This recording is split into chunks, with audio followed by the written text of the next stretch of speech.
پریشانیاں انہوں نے زیادہ نہیں اٹھائیں، تم رکو بھی، تم بعد میں جانا۔ ہاں ان میں کا جو طبقہ جن کو جہنم جن کے مقدر ہے ان کو تو حکم مل جائے گا لے جاؤ فوراً ان کو جہنم میں۔ فرمایا کہ اور میں جہنم کے دروازے پر بھی میں کھڑا ہوا تو اس میں عام طور پر جو داخل ہونے والے وہ کون؟ عورتیں۔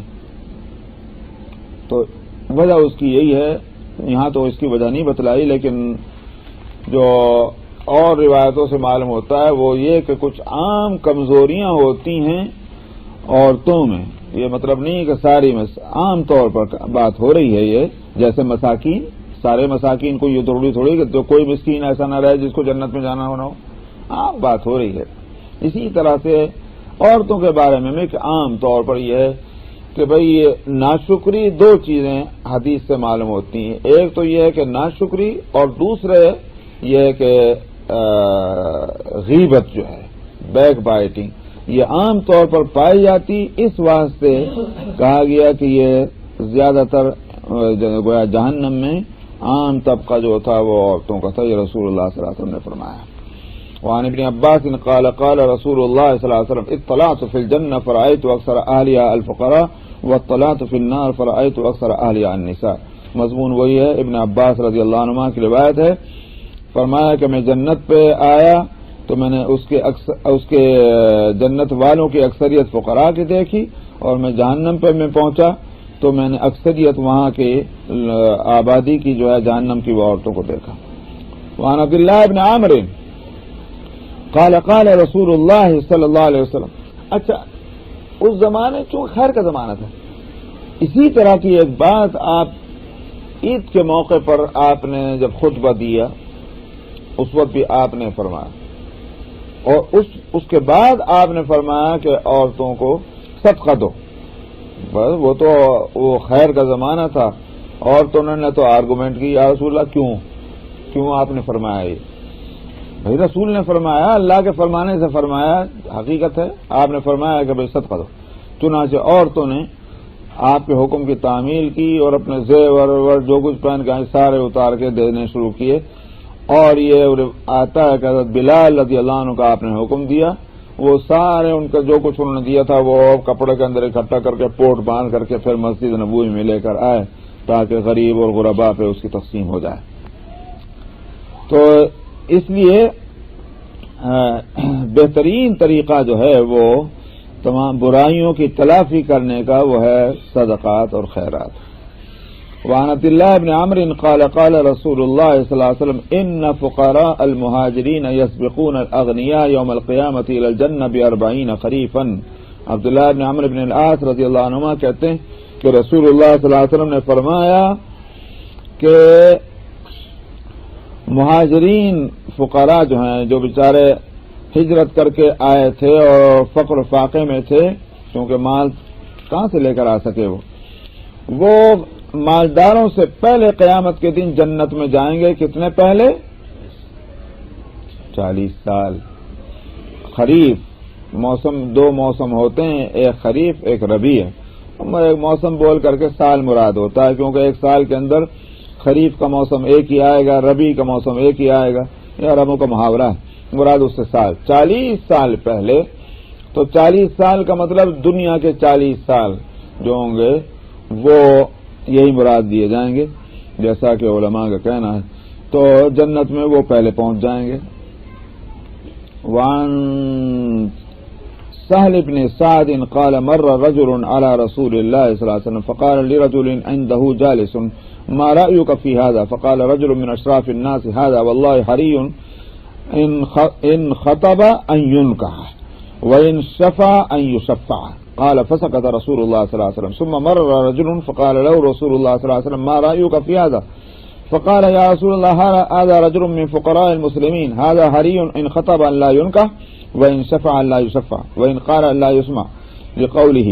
فقال رسول الله صلى الله عليه وسلم هذا خير من ملأ الأرض مثل هذا۔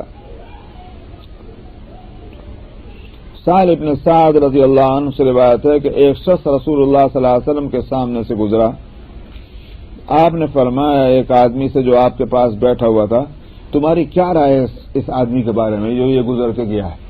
آپ نے پوچھا تو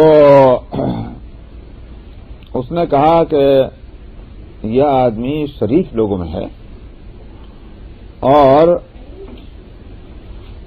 یہ اس قابل ہے کہ اگر یہ کہیں رشتہ بھیجے تو اس کا نکاح ہو جائے، شریف آدمی ہے تو اس کی شادی ہو جائے، شادی کا ذکر ہے۔ تو ایک تو بات ہوئی، اور اگر کسی کی سفارش کرے تو اس کی سفارش قبول کی جائے۔ بڑا آدمی ہے نا، تو شریف آدمی جب سفارش کرتا ہے بڑا آدمی تو سفارش لوگ مانتے ہیں اس کو۔ رسول اللہ صلی اللہ علیہ وسلم چپ ہو گئے، پھر ایک آدمی گزرا، رسول اللہ صلی اللہ علیہ وسلم نے اس سے فرمایا تمہاری اس آدمی کے بارے میں کیا رائے ہے، اس سے پوچھا۔ اس نے عرض کیا یا رسول اللہ یہ تو غریب آدمی ہے، مسلمانوں میں کہ فقراء میں ہے، اور یہ تو ایسا ہے کہ بھئی اگر رشتہ بھی بھیجے تو اس سے نکاح نہ ہو، اس سے کون شادی کرے گا، اور اگر کسی کی سفارش کرے تو اس کی سفارش بھی نہ سنی جائے، اور اگر کوئی بات کہے تو اس کی بات بھی نہ سنے، تو ایسا آدمی بیچارہ کون سنے گا۔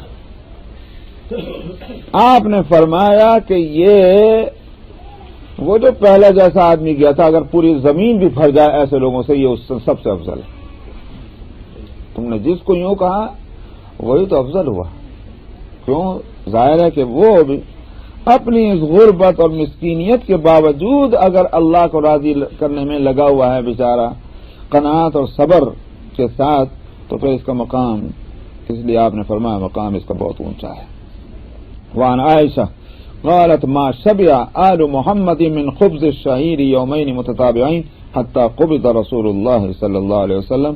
حضرت عائشہ رضی اللہ عنہ سے روایت ہے، انہوں نے کہا کہ آل محمد یہاں مراد ہے صلی اللہ علیہ وسلم، آپ کے گھر والے، تو آل محمد نے جو کی روٹیاں بھی 2 دن متواتر نہیں کھائی ہیں، یہاں تک کہ رسول اللہ صلی اللہ علیہ وسلم کا انتقال ہو گیا۔ یعنی آپ کی زندگی بھر یہ صورت رہی ہے، ایک دن کھانے کو مل گیا، دوسرے دن چھٹی، یہ تھا۔ یہ کہ 2 دن مسلسل روٹی کھانے کو ملے، وہ بھی جو کی روٹی، ایسا تو کبھی نہیں ہوا آپ کی زندگی میں۔ وعن سعید المقبری عن ابی ہریرہ انہ مر بقوم بین ایدیہم شاة مسلیہ فدعوه فابى ان یأکل وقال خرج النبی صلی اللہ علیہ وسلم من الدنیا ولم یشبع من خبز الشعیر۔ سعید مقبری جو ہیں وہ ابو ہریرہ سے روایت کرتے ہیں، انہوں نے کہا کہ حضرت ابو ہریرہ جو ہیں وہ کچھ لوگوں کے سامنے سے گزرے جن کے سامنے بیک کی ہوئی ایک بکری رکھی ہوئی تھی، مسلیہ، کیا کہتے ہیں اس کو، مشویہ، اور یہ عربی میں مشویہ بھی اور مسلیہ، مطلب یہی ہوئی کہ وہ بیک کی ہوئی مچھلی، بکری مچھلی، بکری ساتھ، تو بیک کی ہوئی جو ہے وہ بکری رکھی ہوئی تھی۔ انہوں نے حضرت ابو ہریرہ کو بلایا، بھائی ظاہر ہے کہ پوری بکری جو ہے خروف، محشی، خروف تو یہ اس کو بھیڑ کو کہتے ہیں، محشی یہ جو بکری تھی تو بہت مزیدار ہوتی۔ انہوں نے بلایا ان کو کہ آئیں ہمارے ساتھ کھائیں، انہوں نے انکار کر دیا کھانے سے، اور کہا رسول اللہ صلی اللہ علیہ وسلم دنیا سے تشریف لے گئے اور آپ نے جو کی روٹی بھی کبھی پیٹ بھر کے نہیں کھائی ہے، تو میں کہاں سے آ کے بیٹھ کے تمہارے ساتھ یہ بکری جو ہے کھاؤں گا۔ تو یہ رسول اللہ صلی اللہ علیہ وسلم کی یہ زہد کی یہ بات تھی۔ وعن انس انه مشى الى النبي صلی اللہ علیہ وسلم بخبز شعير وإهالة سنيخة ولقد رهن النبي صلی اللہ علیہ وسلم درعا له بالمدينة عند يهودي وأخذ منه شعيرا لأهله ولقد سمعته يقول ما أمسى عند آل محمد ساع بر ولا ساع حب وإن عنده لتسع نسوة۔ انس رضی اللہ عنہ رسول اللہ صلی اللہ علیہ وسلم کے پاس تشریف لے گئے، جو کی روٹی اور اسی طرح سے احالۃ سنیخۃ، یوں کہیے کہ جو وہ ہوتا ہے روغن، یا یوں کہیے کہ جیسے مکھن جو ہے وہ وہ لے کر کے اور جو کی روٹی اور مکھن بھی بہت. سنیخہ کا مطلب یہ ہوتا ہے کہ باسی تباسی جو ہوتا ہے. ہاں باسی مکھن تھا سنیخہ. اس کا مطلب یہ ہے کہ اب وہ جو فریشنس تھی وہ اس کی چلی گئی تھی, اب اس میں کچھ ہلکی ہلکی بو آنے لگی تھی. وہ لے کر کے پہنچے ہیں. اور حالت یہ کہ رسول اللہ صلی اللہ علیہ وسلم نے درع جو ہے وہ یہودی کے پاس مدینے میں رہن رکھی ہوئی تھی, گروی رکھ رکھی تھی, اور اس کے بدلے میں آپ نے جو خریدے تھے اپنے گھر والوں کے واسطے. اور وَلَقَدْ سَمِعْتُهُ يَقُولُ, اور یہ راوی کہتے ہیں کہ میں نے انس رضی اللہ عنہ سے یہ فرماتے سنا کہ رسول اللہ صلی اللہ علیہ وسلم کے گھر والوں کے پاس ایک سا گیہوں یا ایک سا چنے کا جو ہے وہ بھی کبھی نہیں ہوتا تھا, حالانکہ آپ کے پاس 9 بیویاں تھیں. 9 بیویاں تو ضروری ایک ہی وقت میں ہوں, لیکن بہرحال اس کے باوجود یہ تھا کبھی کبھی ایسا بھی ہوا کہ آپ کے پاس ایک سا کہتے ہیں 3.5 سیر کو, تو 3.5 سیر گیہوں یا 3.5 سیر جو ہے وہ چنا, اتنا وہ بھی نہ ہوا. ایسا بھی وقت گزرا ہے. اور آپ جو ہے جنگ کا لباس جو درع جس کو بولتے ہیں وہ بھی گروی رکھ کر کے اور جو ادھار لے لیتے تھے. اس طرح سے آپ کی زندگی گزری ہے. بس جی رک جائیں, چلیں.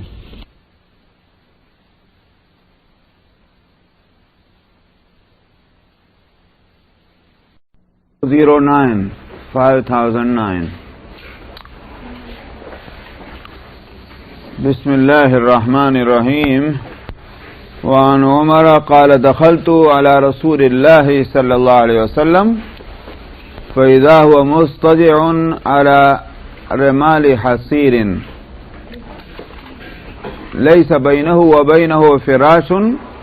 قال أسر الرمال بجنبه متكئا على وسادة من أدب حشوها ليف. قلت يا رسول الله ادعو الله فليوسع على أمتك فإن فارس والروم قد وسع عليهم وهم لا يعبدون الله. قال أو في هذا أنت يا ابن الخطاب؟ أولئك قوم عجلت لهم طيباتهم في الحياة الدنيا. وفي رواية أما ترضى أن تكون لهم الدنيا ولنا الآخرة.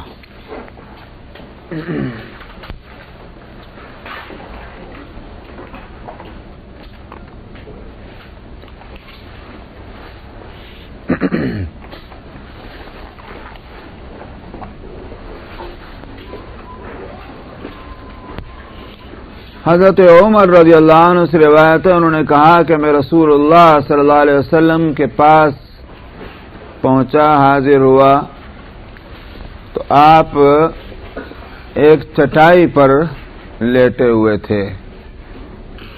وہ بنی ہوئی چٹائی, رمال حصیرن, جو پتیوں سے جو بنی جاتی ہے چٹائی, حصیر اس کو بولتے ہیں. تو اس پر آپ لیٹے ہوئے تھے, اور اس چٹائی اور آپ کے بیچ میں کوئی بستر نہیں بچھا ہوا تھا, کہ چٹائی سخت ہے, زمین پر بچھی ہوئی ہے, تو کوئی بستر اس پر بچھا ہوا ایسا نہیں. اور اس کی وجہ سے کیا ہو رہا تھا کہ ان کی وہ جو پتیاں تھی چٹائی کی, وہ آپ کے پہلو میں اس کے نشانات پڑ گئے تھے. اور آپ نے جو تکیہ لگا رکھا تھا وہ چمڑے کا تکیہ تھا, جس میں پتیاں جو ہیں وہ بھر رکھی تھیں. لیف, کھجور کی پتیاں ہوتی ہیں, وہ اس میں بھری ہوئی تھیں اس چمڑے کے تکیے کے اندر. تو بالکل ہی آرام کی کوئی صورت تھی نہیں. سخت جو ہے تکیہ ہے, سر کو آرام نہ ملے, اور بچھونا جو ہے وہ خالی ایک چٹائی ہے. تو یہ صورت دیکھ کر میں نے عرض کیا یا رسول اللہ, اللہ سے دعا فرمائیے کہ آپ کی امت پر وسعت فرمائیں, یعنی گنجائش ہو امت پر, تنگی نہ رہے. کیونکہ فارس اور روم ان پر تو بڑی وسعت کی ہوئی ہے, حالانکہ وہ اللہ کی عبادت نہیں کرتے. تو جو دشمن ہے اللہ کے, اللہ نے ان کو دے رکھا ہے. اللہ سے دعا کریں کہ وہ اللہ اپنے مومن بندوں پر اپنی وسعت فرمائے۔ تو نبی کریم صلی اللہ علیہ وسلم نے سنا تو آپ نے فرمایا او فی ھذا انت یا ابن الخطاب، خطاب کے بیٹے ابھی تم اسی حالت میں ہو، یعنی تمہارے دماغ میں ابھی یہی چیزیں گھوم رہی ہیں کہ صاحب کیا ہونا چاہیے اور کیا ہونا چاہیے، تنگی کیا اور آرام کیا ہے۔ آپ نے فرمایا کہ یہ وہ جن کا تم نے ذکر کیا فارس الروم، یہ تو وہ لوگ ہیں کہ جن کو ان کی دنیا کی زندگی ہی میں ان کو اچھائیاں، یعنی مطلب یہ ہے کہ طیبات کا مطلب یہ ہے کہ آرام چیز، اچھی چیزیں ان کو دنیا میں دے دی گئیں، اور جلت بس جلدی نقد ان کو دے دیا دنیا میں۔ اور ایک روایت میں کہ کیا تو اس بات سے راضی نہیں ہے کہ ان کے واسطے تو دنیا اور ہمارے لیے آخرت ہو، کیونکہ اللہ کے ہاں تو انصاف ہے، کوئی آدمی ایسا نہیں ہے دنیا میں اس کا کوئی بھی عقیدہ ہو کہ اس نے کوئی اچھائی نہ کر رکھی ہو۔ تو اللہ سبحانہ و تعالیٰ تو اچھائیوں کا بدلہ دیتے ہیں، اگر برائیوں کا بدلہ ہے تو اچھائیوں کا ہی بدلہ ہے۔ اب اگر مومن نہیں ہے اور اللہ کو مانتا ہی نہیں تو اللہ تعالیٰ اس کے ساتھ بھی انصاف کرتے ہیں، اس کی اچھائیوں کا بدلہ دنیا میں دیتے ہیں، لو بھائی لے لو تم یہیں۔ اور جو لوگ ایمان والے ہیں تو ایمان تو لائیں وہ آخرت کے اوپر کہ اللہ جو کچھ دیں گے آخرت میں دیں گے، تو جب آخرت پر ایمان ہے تو اللہ بھی آخرت ہی میں دیں گے پھر ان کو۔ وعن ابی ہریرہ قال لقد رأيت 70 من اصحاب الصفة ما منهم رجل عليه رداء اما ازار واما كساء قد ربطوا في اعناقهم فمنها ما يبلغ نصف الساقين ومنها ما يبلغ الكعبين فيجمعه بيده كراهية ان ترى عورته۔ حضرت ابو ہریرہ رضی اللہ عنہ سے روایت ہے، انہوں نے کہا کہ میں نے صفہ والوں میں 70 آدمیوں کو میں نے دیکھا ہے۔ صفہ جو چبوترا تھا مسجد کے اندر صحن میں، اور وہ اس لیے بنایا گیا تھا، وہ دراصل ایک مدرسہ تھا، تو سب سے پہلا مدرسہ جو بنا ہے دنیا میں اس امت میں وہ صفہ ہے۔ تو رسول اللہ صلی اللہ علیہ وسلم سے جو لوگ علم حاصل کرنا چاہتے تھے، طالبان علم نبوی، وہ وہیں رہتے تھے۔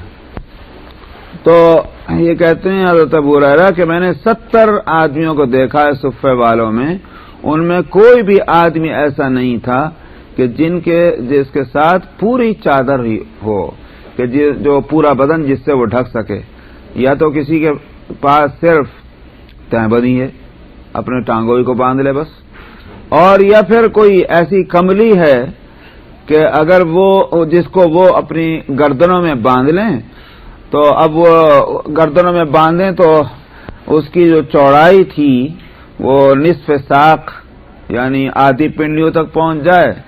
کچھ ایسے تھے کہ جن کی وہ کملی کی چوڑائی ایسی تھی کہ وہ ٹخنوں تک پہنچ جائے، لیکن لمبائی کا حال یہ تھا کہ اس کو اپنے ہاتھوں سے اس طرح سے پکڑ کے رکھتے تھے کہیں ایسا نہ ہو کہ ان کی بے پردگی ہو جائے۔ تو لمبائی کا یہ حال تھا، اتنی صرف کپڑا تھا ان کے پاس، مگر یہ کہ اسی میں مست ہیں، اور مشغلہ چونکہ علم حاصل کرنے کا ہے اس لیے کہیں جانے کو تیار نہیں کہ محنت اور مزدوری کر کے ہی جو ہے وہ کچھ کما لیں۔ تو اس کے معنی یہ ہو گئے کہ یہ اصل میں انہوں نے اس حقیقت کو پا لیا تھا کہ بھئی دنیا کی زندگی تو گزر ہی جائے گی، اس چند روز کی بات ہے۔ ایسے ہی جیسے ہم اور آپ سفر کرتے ہیں، بھائی ٹھیک ہے آپ نے تھوڑی تکلیف ہے اٹھا لو بھائی، اب تھوڑی دیر کی بات ہے پھر آگے تو پہنچ جائیں گے۔ تو ایسا ہی ان لوگوں کا حال تھا۔ تو جن کو اصل میں یہ حقیقت جن پر کھل جاتی ہے ان کی زندگیاں پھر ایسی ہوتی ہیں کہ سمجھ میں تو آتی نہیں بات۔ دیوبند میں حضرت مولانا محمد یعقوب صاحب نانوتوی رحمۃ اللہ علیہ جو استاد الکل جو کہلاتے ہیں ہمارے ہاں، حضرت مولانا مملوک علی صاحب جن کے سب شاگرد تھے، مولانا محمد قاسم نانوتوی، مولانا رشید احمد گنگوہی، تو انہی کے یہ بیٹے ہیں مولانا یعقوب صاحب، شاگرد بھی ہیں، اپنے باپ کے شاگرد بھی ہیں اور ان کے بیٹے بھی ہیں، اور دیوبند کے سب سے پہلے یہ شیخ الحدیث اور صدر مدرس تھے۔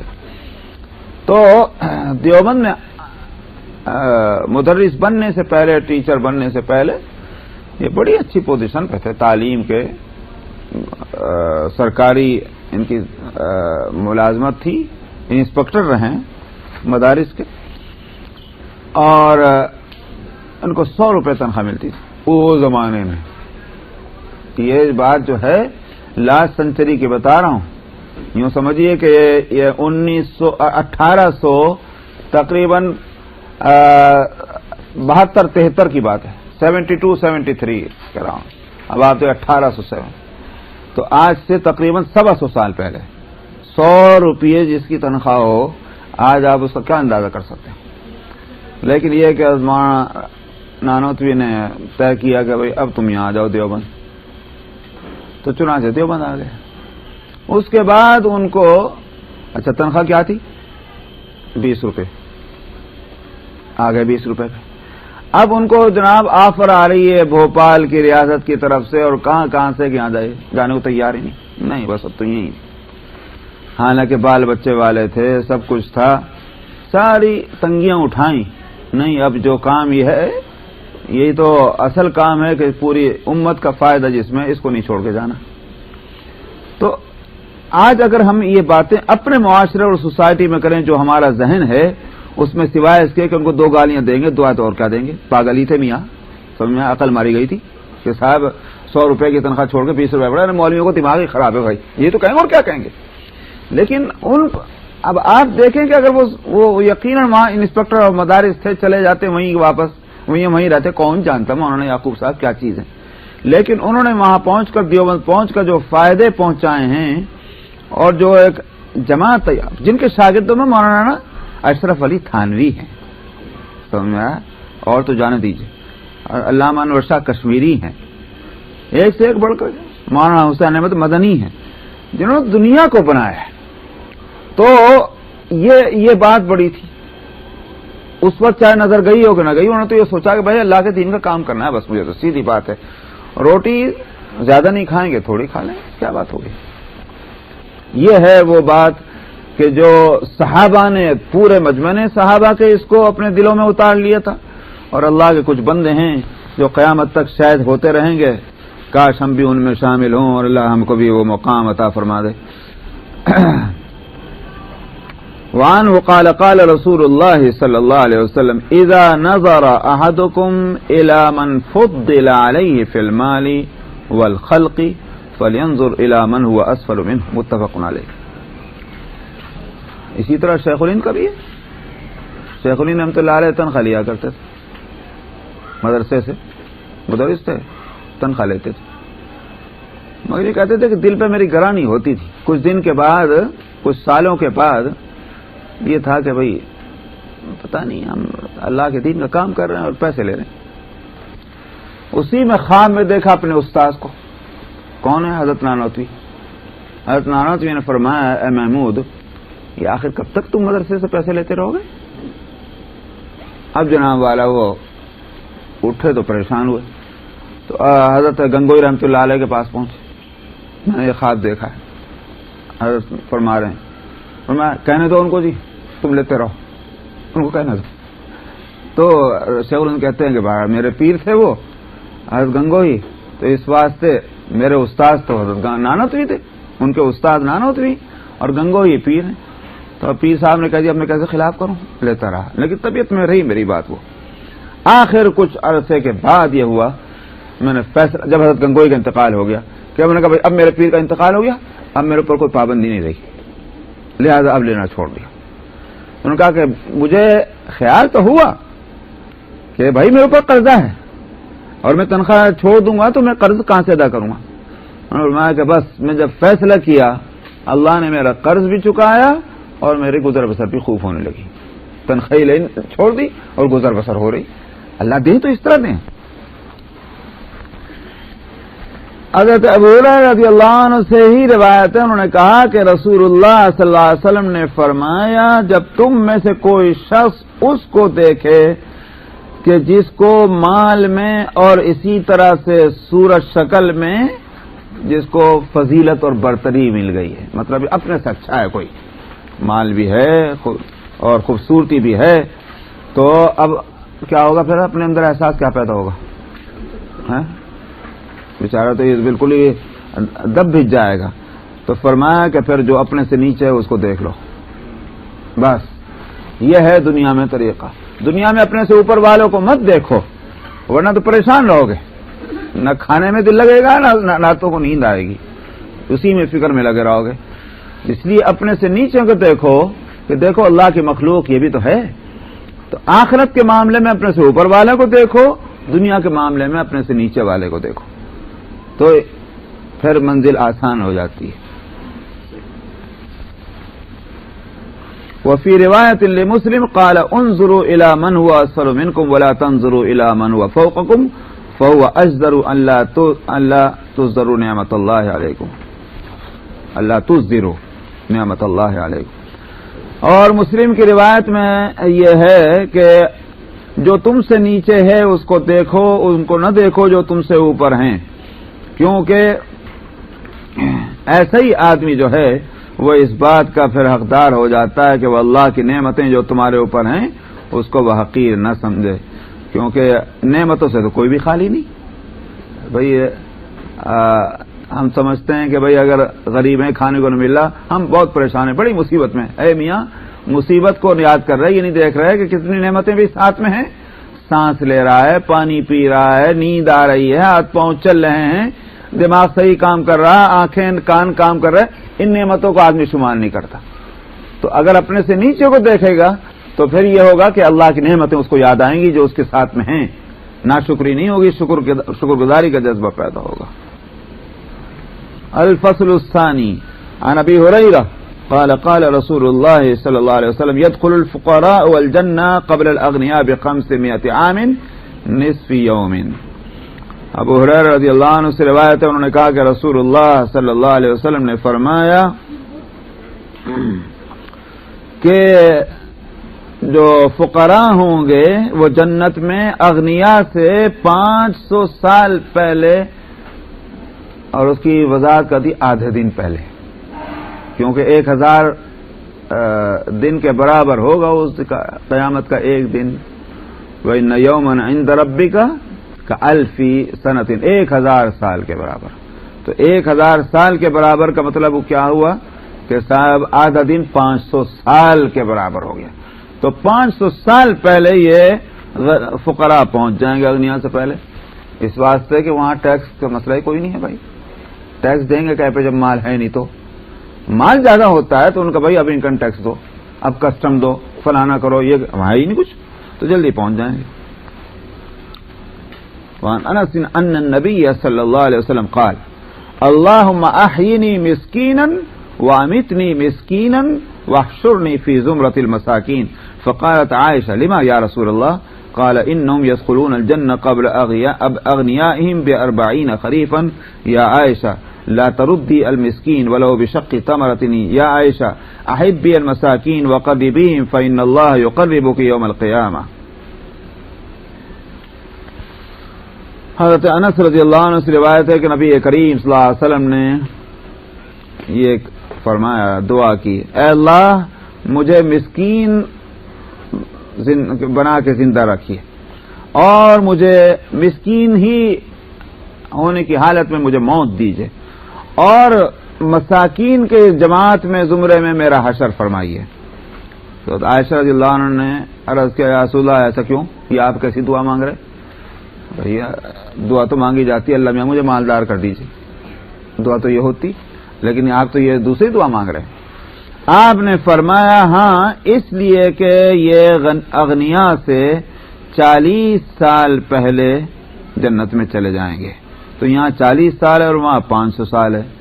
علماء یہ فرماتے ہیں کہ یا تو یوں اس کے دو معنی ہوں گے. ایک تو یہ کہ لوگوں کے احوال بھی مختلف ہیں، کوئی ایک ہی گھڑی تھوڑی ہوگی سب کے سب اسی گھڑی میں پہنچ جائیں. تو جیسے جیسے حالات ہوں گے اس کے لحاظ سے وہ کوئی 40 سال پہلے جا رہا ہے، کوئی 50 سال پہلے، کوئی 100 سال پہلے، کوئی 200 سال پہلے. تو ایک تو اس کے معنی ہو گئی ابتدا ہے 40 سال اور انتہا ہے 500 سال. یہ بھی تو ہو سکتا ہے، جیسے نمازوں کے اوقات ہیں کہ بھائی ظہر کا وقت جو ہے فلاں وقت سے لے کر فلاں وقت تک ہے، جب بھی پڑھیں گے آپ پڑھ لیں گے. ایک معنی.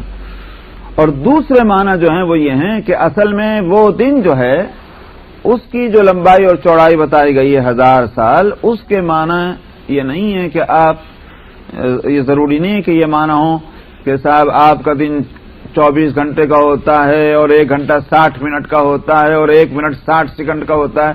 اس طرح ناپنا نہیں ہے، بلکہ یہ کہ وہ دن تو ایک ہی ہے سب کے لیے، اپنے اس کے لحاظ سے، کیا کہیں گے، لمبائی چوڑائی کے لحاظ سے. لیکن اگر اختلاف ہو رہا ہے تو اس کے لوگوں کے اپنے حالات کے لحاظ سے ہو رہا ہے. کسی پر وہ دن اتنا سخت ہے کہ اس کا 1-1 منٹ 1-1 سال کے برابر ہے، اور کسی کے واسطے وہ دن جو ہے آرام کا ہے، تکلیف نہیں ہے، تو وہ جلدی سے گزر جائے گا ان کے واسطے دن. تو اور کوئی بیچ میں ہے، یہ معنی بھی ہو سکتے ہیں، کیونکہ مصیبت کی گھڑیاں کاٹے نہیں کٹتی اور آرام کا ٹائم جلدی سے گزر جاتا ہے، اس لحاظ سے بھی ہوگا. وعن ابی الدرداء عن النبي صلى الله عليه وسلم قال ابغوني في ضعفائكم فإنما ترزقون أو تنصرون بضعفائكم.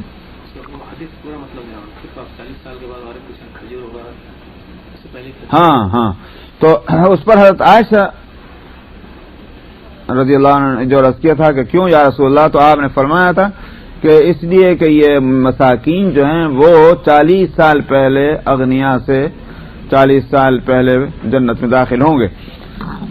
اور آپ نے فرمایا اے عائشہ تو مسکین کو واپس نہ کر، اگرچہ کھجور کا ٹکڑا ہی تیرے پاس ہو وہی دے کے اسے رخصت کر دے، مگر ایسے نہیں خالی ہاتھ مت لوٹا، جو کچھ تیرے پاس ہے وہ اس کو دے. مطلب یہ اعزاز ہونا چاہیے اس کا. اور اے عائشہ مساکین سے محبت کر اور ان کو اپنے آپ کو ان سے قریب کر، یا ان کو اپنے سے قریب کر. کیوں؟ اگر تو ان کو اپنے سے قریب کرے گی اللہ تجھے قیامت کے دن اپنا قرب نصیب فرمائیں گے. تو یہ ہے جب آپ کہیں گے باتیں آئی رہی. حضرت مدنی رحمۃ اللہ علیہ کا واقعہ لکھا ہے، ہم نے ان کو دیکھا تو خیر ہے، لیکن کبھی ان کے یہاں جا کے کھانا نہیں کھایا. ہم طالب علم تھے، طالب علم میں کہاں جا کے کھاتے جی. تو ان کے ہاں یہ تھا کہ مہمانداری زبردست، مہمان 50 ہیں 60 ہیں، بعض دفعہ 100 150 میں مہمان ہوئے. جو آئے آؤ، چاہے کسی کام سے آ رہے ہو وہاں پہنچے کھانا کھا لو، اور چاہے 1 دن کھاؤ، چاہے 10 دن کھاؤ، چاہے 1 مہینہ کھاؤ، چاہے 6 مہینے کھاؤ. بعض ایسے بھی رہے کہ کئی مہینے رہے. اگر کسی نے خدام میں سے ایک کو دھکیل دیا بھاگ جاؤ، کوئی کام ہی نہیں، وہ چلا گیا. اب حضرت نے پوچھا کہ وہ آدمی کہاں گئے؟ اب سب چپ. آخری کھلی بات کہ وہ فلانے صاحب نے جو ہے دھکیل دیا. تو حضرت بہت ناراض ہوئے، بہت بگڑے، میرے مہمانوں کو یہاں سے ہٹانے کا کس کو حق ہے؟ تو یہ تھی. تو خیر وہ ایک مہمان آ گیا، وہ بیچارہ اس کے بالوں میں جوئیں، اس کے کپڑوں میں جوئیں، بری حالت اس کی. اب کوئی اس کے پاس اپنے پاس اس کو بٹھانے کو تیار نہیں، کون بٹھائے گا جوئیں والے کو؟ حضرت مدنی رحمۃ اللہ علیہ نے دیکھا، سمجھ گئے بھائی اس کو کوئی نہیں بٹھا رہا، بلایا اپنے پاس کو، اپنے ساتھ اپنی پلیٹ میں اسے شریک کیا. نتیجہ اس کا یہ ہوا کہ ان کی جوئیں حضرت کے کپڑے پہ بھی چڑھ گئی. تو پھر اندر جا کر کے اپنے کپڑے صاف کروائے جوؤں سے، مگر بٹھایا اپنے پاس، اپنے ساتھ کھلایا اپنی پلیٹ میں. واقعی کتنی عجیب بات ہے. مساکین کے ساتھ محبت کرنے کی ہدایت تو ہم بھی پڑھتے ہیں، مگر جب عمل کا وقت آتا ہے پھر کیا ہوتا ہے دیکھ لیجیے آپ. وعن ابی الدرداء عن النبي صلی اللہ علیہ وسلم قال ابغونی فی ضعفائکم فانما ترزقون او تنصرون بضعفائکم. ابو الدرداء رضی اللہ عنہ سے روایت ہے، وہ نبی کریم صلی اللہ علیہ وسلم سے نقل کرتے ہیں کہ آپ نے فرمایا مجھے تم اپنے ضعفاء میں تلاش کرو، اگر مجھے طلب کرو، جب دیکھو تم مجھے. مطلب یہ کہ تم یہ اگر مجھے دیکھنا چاہو. اور انہوں نے کہا بھائی حضرت ہے نا، بڑے حضرت ہیں، وہ کہیں فلانے مالدار کے پاس ہوں گے، فلانے سردار کے پاس ہوں گے. نہیں میرا کیا کام، مجھے تم جو ضعیف ہیں، فقراء ہیں، غرباء ہیں، وہیں تم مجھے دیکھو. کیوں؟ فإنما ترزقون، تمہیں تو رزق بھی جو دیا جاتا ہے، جو تمہاری مدد کی جاتی ہے اللہ کی طرف سے، وہ تمہارے کمیونٹی کے اندر جو کمزور ہیں ان کے صدقے میں.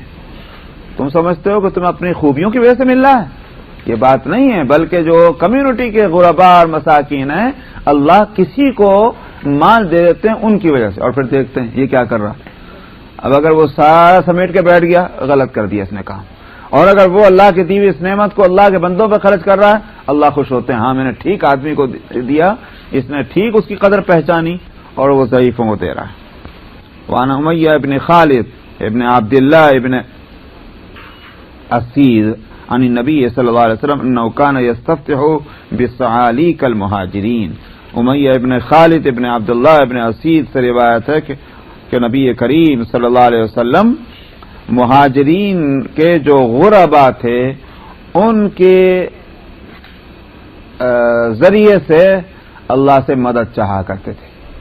کیا مثلا یہ دعا جو آپ فرماتے تھے کہ اللہم انصرنا علی الاعداء بحق عبادک الفقراء، اے اللہ ہمارے دشمنوں کے مقابلے میں اپنے جو غریب مسلمان ہیں ان کی برکت سے ہماری مدد فرما۔ تو غریبوں کے صدقے میں رسول اللہ صلی اللہ علیہ وسلم اپنے دشمنوں کے مقابلے میں اللہ سے مدد مانگ رہے بھائی، کیونکہ مہربان ہے اللہ ان کے اوپر، جب مہربان ہے ان کے صدقے میں دعا مانگیں گے اللہ قبول فرمائیں گے، یہ سی بات۔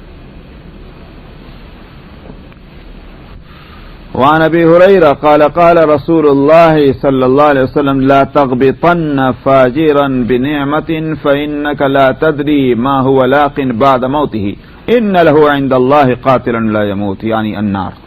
ابو ہریرہ رضی اللہ عنہ سے روایت انہوں نے کہا کہ رسول اللہ صلی اللہ علیہ وسلم نے فرمایا کہ کسی فاجر پر کسی نعمت کی وجہ سے مت رشک کرو، رشک غبطہ، یعنی یہ بات کے ساتھ فسق و فجور کے باوجود اگر اس کے پاس نعمت ہے تو مت اس پر رشک کرو۔ کیوں؟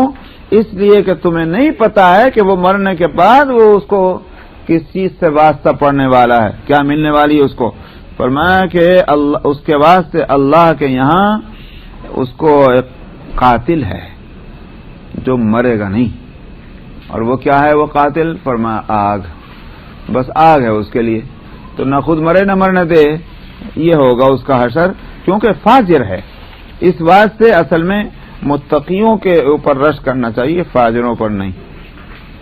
وعن عبداللہ ابن عامر قال قال رسول اللہ صلی اللہ علیہ وسلم الدنیا سجن المؤمن وسنته وإذا فارق الدنیا فارق السجن والسنة۔ عبداللہ ابن عمرو ابن العاص رضی اللہ عنہ سے روایت ہے، انہوں نے کہا کہ رسول اللہ صلی اللہ علیہ وسلم نے فرمایا دنیا جو ہے وہ مومن کے لیے قید خانہ اور اس کے واسطے قحط ہے، قحط کی جگہ، یہاں تنگی ہے دنیا میں، آرام تھوڑی ملتا ہے، فراغت اور وسعت نہیں ہوتی۔ جب وہ دنیا سے جدا ہوتا ہے تو دراصل وہ جیل سے جدا ہوتا ہے اور قید سے جدا ہوتا ہے، کیونکہ آخرت میں جائے گا وہاں جیل کی جیسی تنگی نہیں ہوگی، اور اسی طرح سے جو اور چیزیں ہیں ان کے اندر بھی کوئی تنگی نہیں ہوگی۔ تو دنیا میں کچھ بھی ہو لیکن وہ آخرت کے مقابلے میں ایسا جیسے قحط، تو دنیا سے جانا اس کا اچھا ہی ہے۔ بس کریں چلے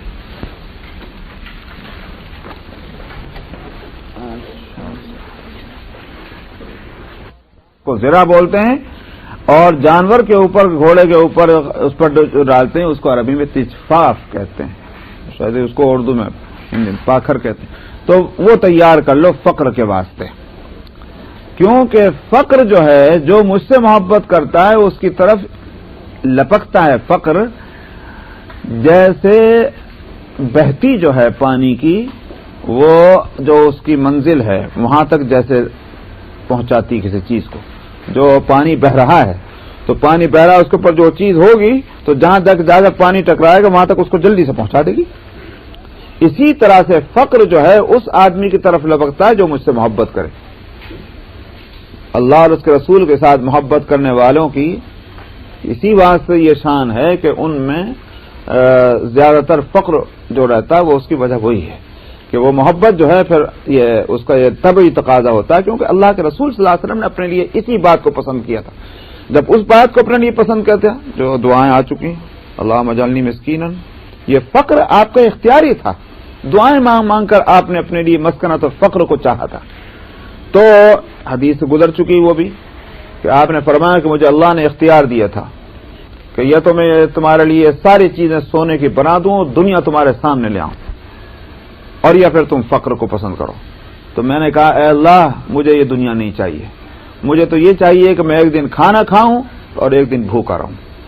کھانا کھاؤں گا تو میں آپ کا شکر کروں گا، بھوکا رہوں گا تو مجھے اگر صبر کی توفیق ہوگی تو میں بندگی کی شان جو ہے میں اسی کو چاہتا ہوں.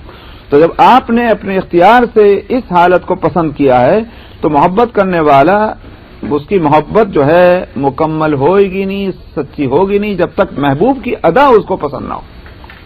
تو محبوب نے جب اپنے لیے جس چیز کو پسند کیا، محبت کرنے والے بھی اسی کو پھر پسند کریں گے. اللہ سبحانہ و تعالیٰ اس محبت کو قبول فرماتے ہوئے پھر اللہ اور اس کے رسول سے محبت کرنے والے پر اسی بات کو جو ہے وہ گویا یوں کہیے کہ اس رنگ میں ان کو رنگ دیتے ہیں.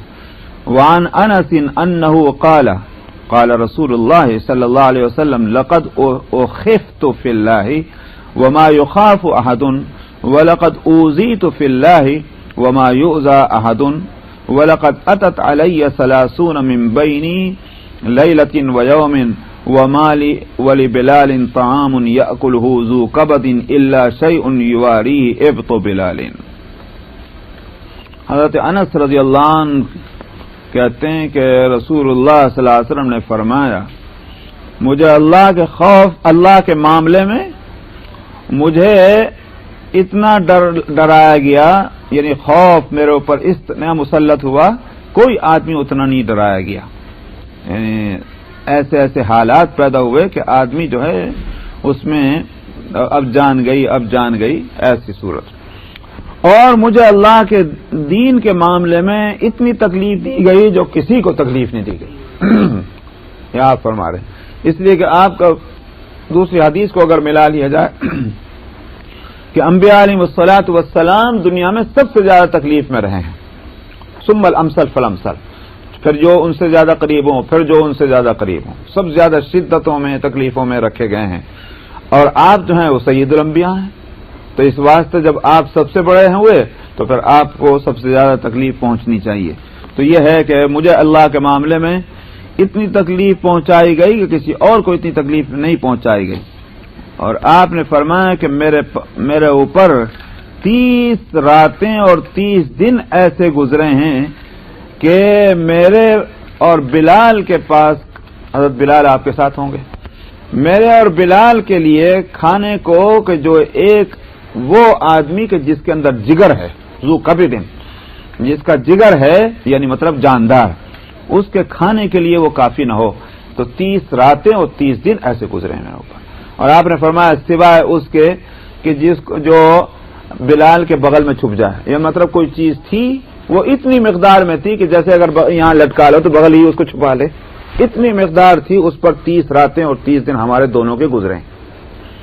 بظاہر یہ محدثین کہتے ہیں کہ اس میں یہ تو معلوم نہیں کب کا ہے، لیکن یہ کہ یہ واقعہ اسی وقت کا ہے کہ جب آپ طائف میں تھے، کیونکہ طائف میں آپ نے 1 مہینہ گزارا ہے.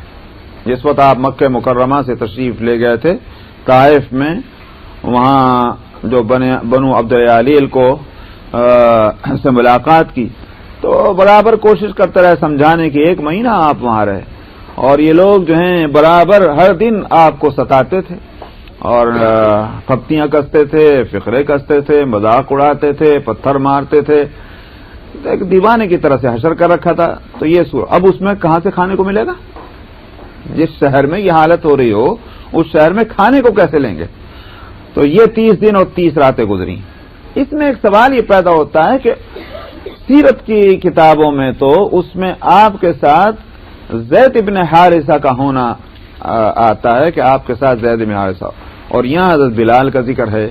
تو اس لیے یہ شارح اس حدیث کے کہتے ہیں کہ یہ ہو سکتا ہے کہ حضرت بلال رضی اللہ عنہ بھی آپ کے ساتھ ہوں، اگرچہ سیرت کی کتابوں میں ان کا نام نہیں ہے، لیکن اور تو کوئی ایسا سفر ہم کو نہیں ملتا کہ جس میں آپ پر اتنی مدت گزری ہو تکلیف کی اور پریشانی کی سوائے طائف کے سفر کے. تو ہو سکتا ہے کہ حضرت بلال بھی شروع میں نہ ہوں، بعد میں مل گئے ہوں، واللہ عالم. اور یہ آگے کہہ رہے ہیں کہ رواہ الترمذی وقال ومعنى هذا الحديث حين خرج النبي صلی اللہ علیہ وسلم هاربا من مكة ومعه بلال انما كان مع بلال من الطعام ما يحمل تحت ابطه.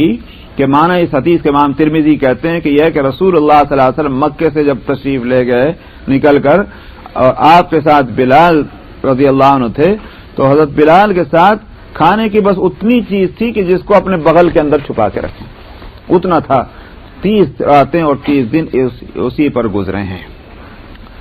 وعن ابی طلحہ قال شکونا الى رسول اللہ صلی اللہ علیہ وسلم الجوع فرفعنا عن بطوننا عن حجر فرفع رسول اللہ صلی اللہ علیہ وسلم عن بطنه عن حجرین.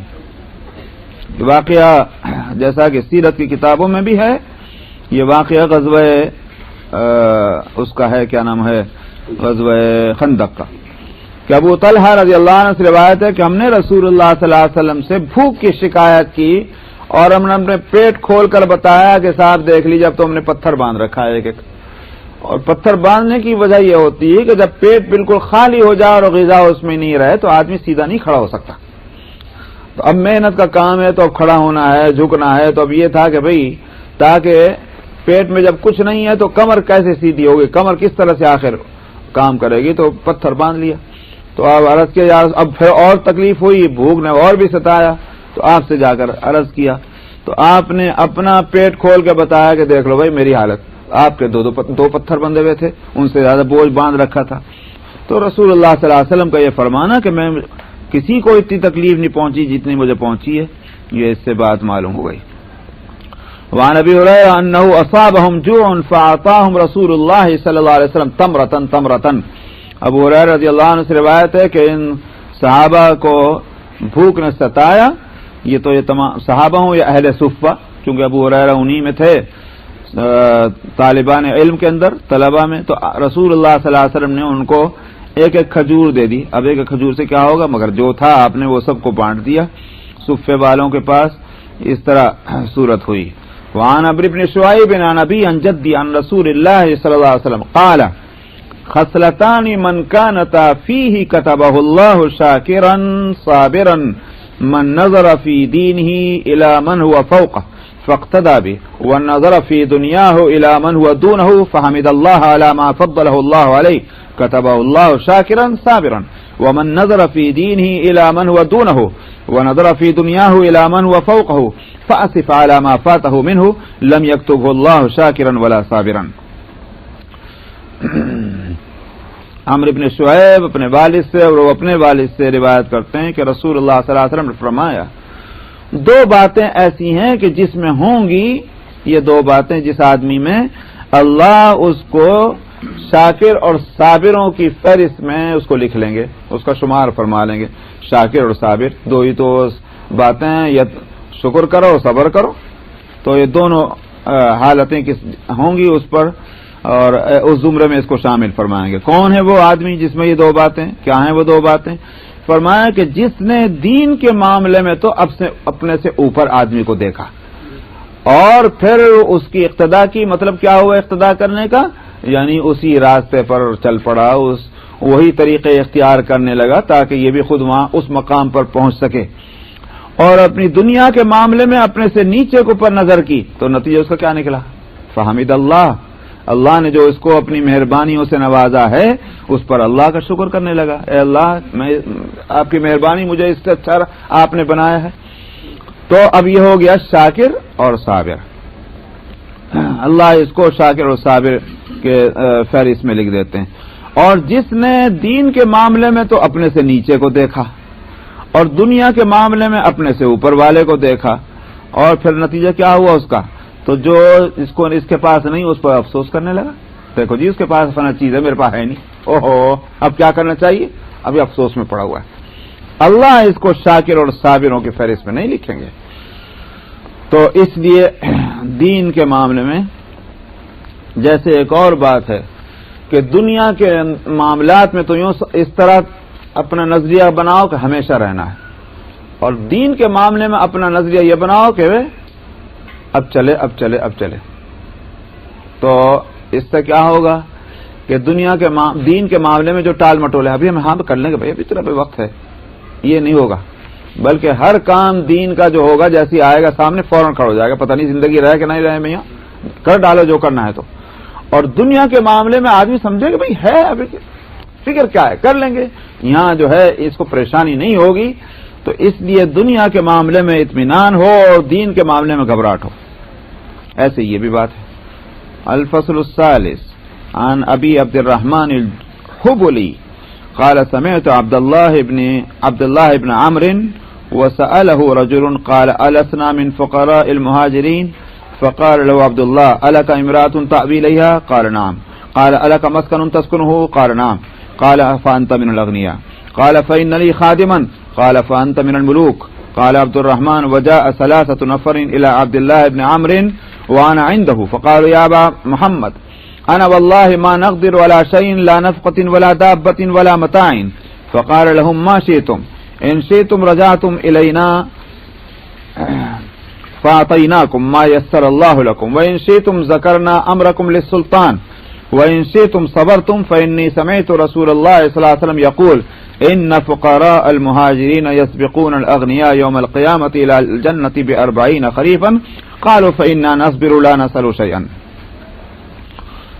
ابو عبد الرحمن حبلی سے روایت ہے، انہوں نے کہا کہ میں نے عبداللہ ابن عمرو ابن العاص رضی اللہ عنہ سنا اور ان سے ایک آدمی پوچھ رہا تھا، یعنی ان کو عبداللہ ابن عمرو سے جو آدمی سوال کر رہا تھا اس کا وہ جواب دے رہے تھے، تو میں نے یہ بات سنی.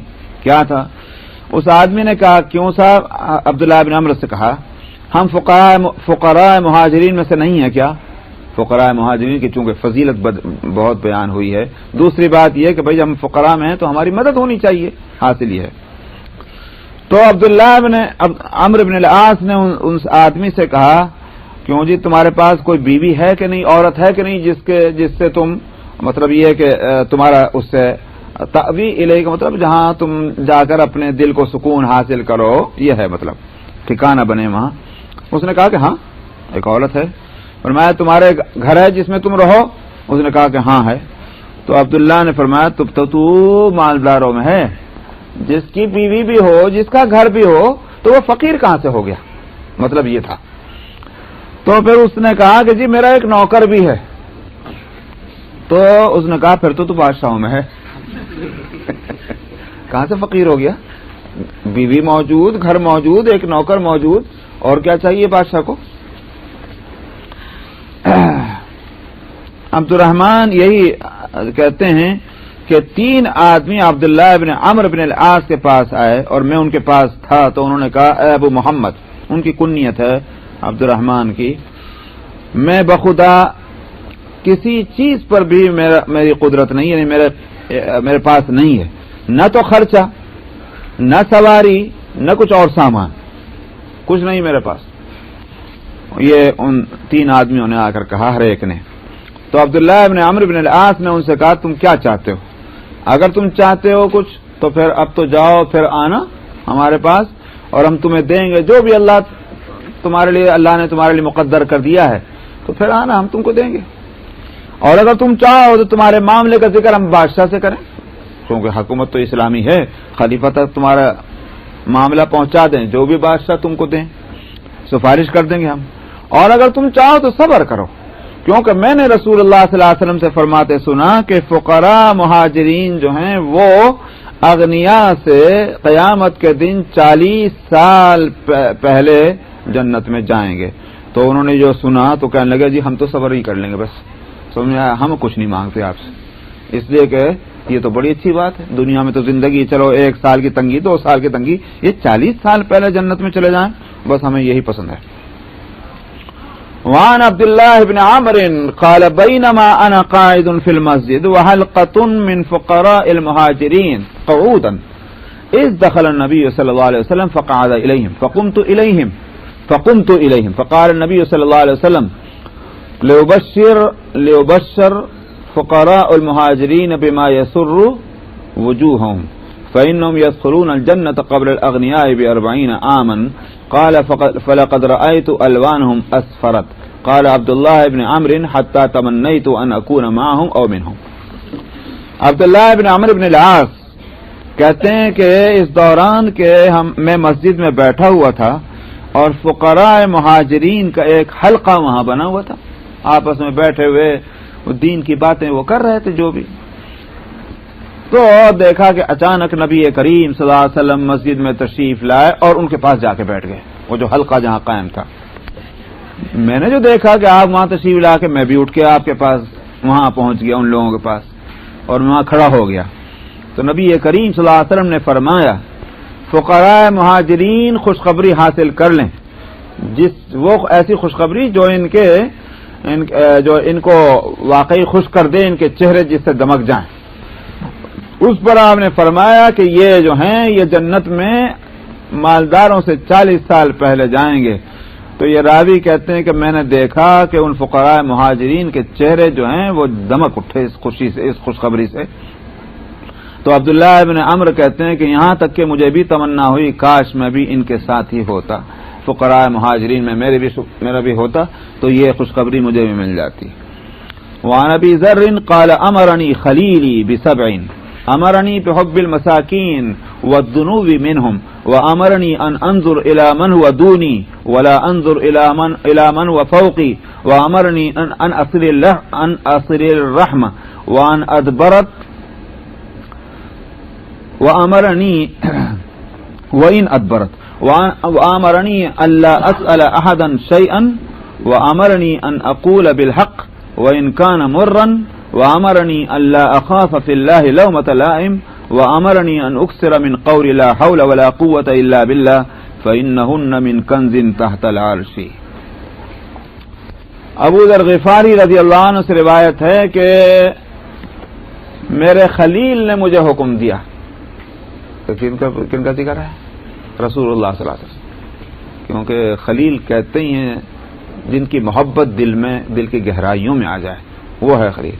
تو یہ بڑے پیار اور محبت سے رسول اللہ صلی اللہ علیہ وسلم کا نام نہیں لیا بلکہ یہ کہ میرے خلیل نے مجھے حکم دیا 7 باتوں کا. ایک مجھے حکم دیا کہ مساکین سے محبت کریں اور میں ان سے قریب ہوں، اور مجھے حکم دیا کہ میں اپنے سے نیچوں کو دیکھوں، اپنے سے اوپر والے کو نہ دیکھوں دنیا کے معاملے میں، اور مجھے حکم دیا کہ میں صلہ رحمی کروں. صلہ رحمی کا مطلب کیا ہے؟ رشتے ناطے اور تعلقات کا خیال کروں میں. صاحب اور مجھے حکم دیا کہ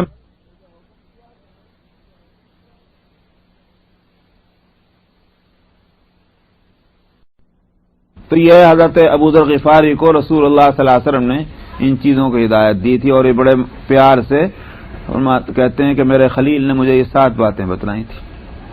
بس کریں جی، چلیں. 28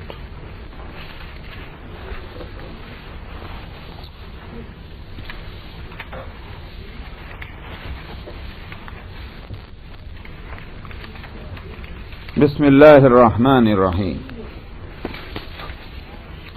وعن عائشة قالت كان رسول الله صلى الله عليه وسلم يعجبه من الدنيا 3: الطعام والنساء والطيب، فأصاب 2 ولم يصب 1.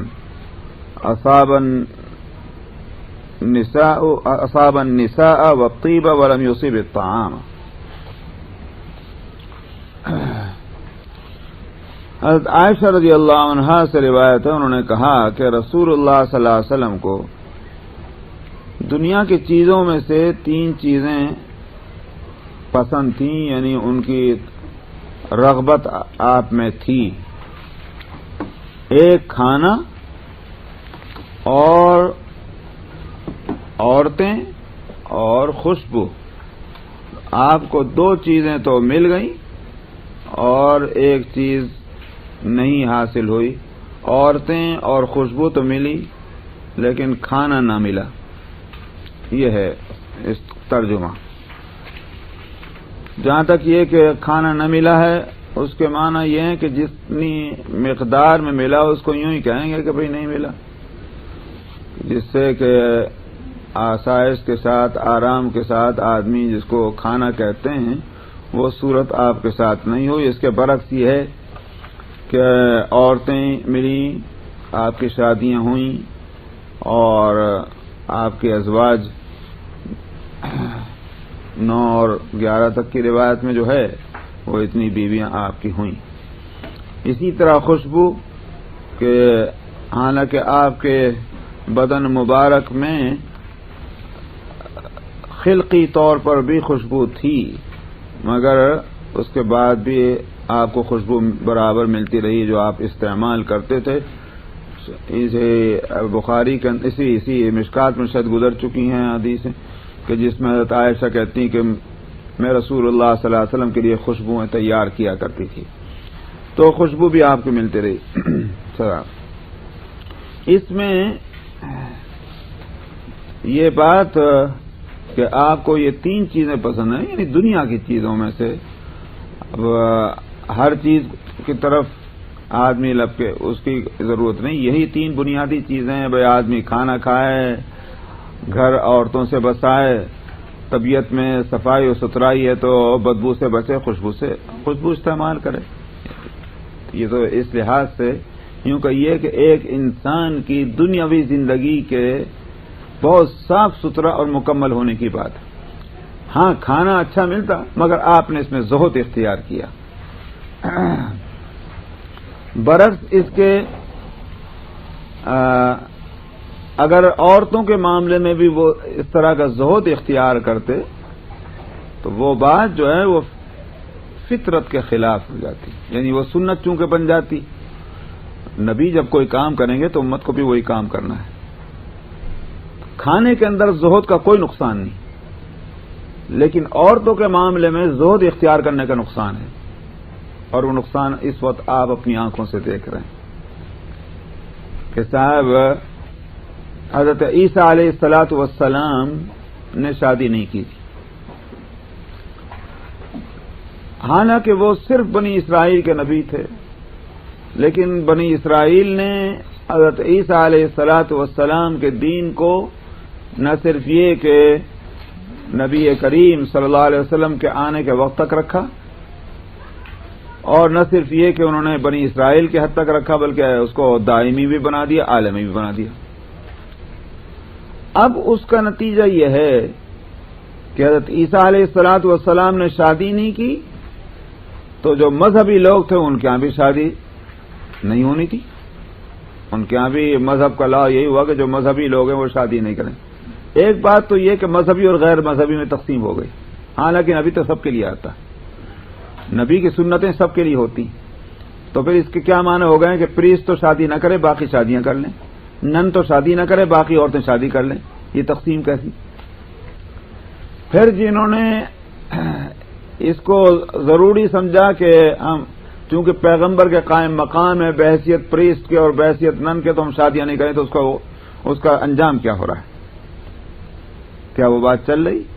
چونکہ فطرت کے خلاف ہے تو زبردستی جب اپنے آپ کو خلاف فطرت لے کے چلنا چاہا تو جب تک گاڑی چلی نہیں چلی. ابھی آپ رات دن جو کچھ خبریں سنتے ہیں اور ابھی جو کچھ ابھی نئی تازہ خبر جو آئی ویٹیکن کے بارے میں تو صاحب دیکھ لیجئے کیا غیر فطری اعمال ہو رہے تھے. بھئی اگر فطرت کے خلاف لڑیں گے تو پھر یہی ہوگا. اگر پانی جو ہے اس کو صحیح جو راستہ ہے اس راستے کو آپ روک دیں گے تو پھر وہ تو راستہ پھر دوسرا بنائے گا جو غلط ہوگا اور تباہی مچائے گا. تو اس لیے نبی کریم صلی اللہ علیہ وسلم کی نبوت عالمی ہے اور دائمی ہے، ساری دنیا کے قوموں کے واسطے. وما ارسلناک الا رحمۃ للعالمین قل یا ایھا الناس انی رسول اللہ الیکم جمیعا. تو ساری دنیا کے واسطے آپ نبی ہیں. اور پھر یہ کہ ما آتاکم الرسول فخذوہ وما نہاکم عنہ فانتہوا، جو آپ لے کر آئیں اس کو لے لو اور جس سے روکیں اسے رک جاؤ. تو روکنے کی 2 ہی صورتیں ہیں، یا تو اپنے عمل سے روکیں یا قول سے روکیں. اگر آپ کا عمل یہ ہوتا کہ عورتوں سے آپ زہد اختیار کرتے اور شادی بالکل نہ کرتے تو پھر امت کے افراد کے لیے آپ کے سنت پر چلنا کتنا مشکل نہ ہو جاتا. اس کے برعکس آپ نے کیا فرمایا؟ النکاح من سنتی، نکاح میری سنت ہے.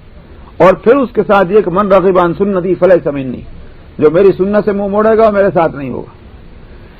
تو اللہ نے کسی انسان کی اگر یوں کہیے کہ اس کو مکمل حالت میں پیدا کیا ہے، اس کے اندر سارے جذبات، ساری صلاحیتیں جسمانی، دماغی، قلبی سب مکمل ہیں، تو وہ فطرت کے مطابق چلے گا. جیسے خوشبو ہے مثلا، تو بدبو جس انسان کی طبیعت میں سلامتی ہے اور اس کے تمام حواس صحیح کام کر رہے ہیں کوئی بیماری اس کو نہیں لگی ہوئی ہے تو اس کو بدبو تھوڑی خوشبو ہی پسند آئے گی، خوشبو کی طرف لپکے گا۔ اگر معدے میں اس کی کوئی تکلیف نہیں ہے، کوئی بیماری نہیں لگی ہوئی اس کو، تو ظاہر بات ہے کہ جب اس کے معدہ صحیح ہے تو کھانے کی طرف اس کی رغبت ہوگی۔ اسی طرح سے اگر مرد کے اندر مردانگی اور عورت کے اندر عورت ہونے کی صلاحیت پورے طور پر موجود ہے تو طبعی طور پر اس کو ایک دوسرے کی رغبت ہوگی۔ ہاں، اس رغبت کا استعمال ایک حرام طریقے سے ہو وہ غلط ہے، جو طریقہ مقرر کر دیا گیا وہ حلال، وہ اس طریقے سے کرنا وہ بالکل صحیح ہوگا۔ یہی ہے نبی اس حدیث کا حاصل، تو اس لیے کسی طرح کے اس میں نہیں پڑنا چاہیے کنفیوژن میں۔ بتانا تو یہ ہے کہ صاحب آپ نے کھانے کے معاملے میں یہ زہد اختیار کیا، کھانا پورا نہیں ملا، حالانکہ آپ کو مرغوب تھا کھانا، تو پسند ہونے کے باوجود اگر نہیں کھایا تو اسی کو زہد کہتے ہیں کہ آپ نے زہد اختیار کیا۔ اس کا یہ معنی نہیں کھانا تھا نہیں کھایا، اس کے معنی یہ ہے کہ آپ نے کھانے کی فکر نہیں کی کہ کھانے کو مہیا کرنے کی فکر میں لگے ہوئے ہیں، اور یہ صورت نہیں مل گیا ٹھیک ہے، نہیں ملا نہیں۔ وعن انس قال قال رسول اللہ صلی اللہ علیہ وسلم حبب الی الطیب والنساء وجعلت قرۃ عینی فی الصلاۃ۔ اگر کوئی اشکال پہلی حدیث میں کسی یوں کہ یہ بد ذہن کو ہو سکتا تھا تو دوسری حدیث میں اس کو اور صاف کیا۔ حضرت انس رضی اللہ عنہ سے روایت ہے، انہوں نے کہا کہ رسول اللہ صلی اللہ علیہ وسلم نے فرمایا کہ میری طرف خوشبو اور عورتیں محبوب کی گئیں میرے لیے، یعنی میرے دل میں محبت ڈالی گئی، لیکن میری آنکھوں کی ٹھنڈک جو ہے نماز میں ہے۔ اس کا مطلب کیا ہوا کہ یہ چیزیں محبوب ہیں، میں اس فکر میں تھوڑی میں زندگی گزاری، میری جو اصل طلب ہے وہ تو ظاہر ہے کہ آخرت ہی ہے، اسی واسطے اللہ کی طرف لو لگانا، اسی لیے یہ ہے کہ مجھے آنکھوں کی ٹھنڈک تو نماز ہی میں ملتی۔ اب اس کے معنی کیا یہ ہوئے کہ جہاں تک جسمانی لحاظ سے فطری لحاظ سے آپ میں پوری صلاحیت، بہترین صلاحیت، سلامتی سب موجود ہے، مگر یہ کتنے کمال کی بات ہے کہ آدمی میں دنیا کی ساری چیزوں سے فائدہ اٹھانے کی صلاحیت بھرپور موجود ہو اور پھر آدمی آخرت کی طرف متوجہ ہو اور اسی سے اس کو راحت ملے اور آنکھوں کی ٹھنڈک ملے، تو یہ ہے کمال۔ وعن معاذ بن جبل ان رسول اللہ صلی اللہ علیہ وسلم لما بعث به الى اليمن قال اياك والتنعم فان عباد الله ليسوا بالمتنعمين۔ معاذ بن جبل رضی اللہ عنہ سے روایت ہے کہ رسول اللہ صلی اللہ علیہ وسلم نے جب ان کو یمن کی طرف بھیجا، کیوں بھیجا تھا؟ کیا کرنے؟ گورنر بنا کر، وہاں کا حاکم بنا کر بھیجا۔ ظاہر ہے کہ گورنر صاحب کے اختیارات کتنے نہیں ہوں گے بھائی، سمجھا؟ پورا اسٹیٹ، پورا صوبہ جو ہے وہ ان کے کنٹرول میں ہے۔ آپ اس وقت ان کو ہدایت دے رہے ہیں کہ تم آرام طلبی اور آسائش سے بچ کے رہنا۔ کہ آپ نے ایاک والتنعم، تنعم کا مطلب یہ ہوتا ہے کہ راحت کی زندگی جو ہے وہ اختیار کرنا، یہ ہے تنعم، اختیار کرنا۔ وہ ملتی کہ نہیں ملتی وہ مسئلہ الگ، لیکن یہ کہ اختیار کرنا آسائش کی، راحت کی زندگی، اس سے بچ کے رہنا، کیونکہ اللہ کے بندے جو ہیں وہ راحت طلب نہیں ہوتے۔ اس لیے جب اللہ کی طرف لو لگائی ہوئی ہے تو فکر آخرت کی ہوگی، دنیا کی عیش کی اور راحت کی کہاں سے ہوگی؟ تو اسی واسطے ان حضرات کا یہی حال تھا کہ صاحب دنیا قدموں پہ ہے اور دل جو ہے وہ اللہ کی طرف لگا ہوا ہے۔ معلوم حضرت واقعی حقیقت یہ ہے کہ اسلام نے جو شخصیتیں ہم کو دی ہیں، یعنی کتنا بھی آپ غور کریں سمجھتے تو باہر ہے، آخر کس طرح وہ شخصیتیں تیار ہوئی تھی۔ حضرت عمر رضی اللہ عنہ کے خلافت کا زمانہ ہے، اور آپ ذرا دیکھیں ان کی خلافت کے زمانے میں حدود مملکت کہاں سے کہاں پہنچی ہوئی، افغانستان سے لے کر اور افریقہ تک۔ آپ ذرا تصور کریں، افغانستان سے لے کے افریقہ تک حضرت عمر رضی اللہ عنہ کی خلافت کے ڈنکا پٹ رہا ہے۔ کتنی بڑی حکومت کا سربراہ ہے۔ گورنروں کو بلایا کرتے تھے، میٹنگ کرتے تھے دارالخلافہ میں، مدینہ میں آئیں اور آ کر کے اپنے ملک کے حالات بتلائیں اور اس سلسلے میں پالیسیاں بنائیں جو وہ اس طرح۔ چنانچہ ایک گورنر آئے، ان کی روایت ہے کہ میں جب پہنچا دوپہر کا وقت تھا، تو اطلاع ہوئی تو عمر رضی اللہ عنہ نے اپنی عادت کے مطابق، کیونکہ یہ دوپہر کا وقت ہے، لوگ آ رہے ہیں دور سے، تو کھانے کے لیے حکم دیا غلام کو کھانا لاؤ۔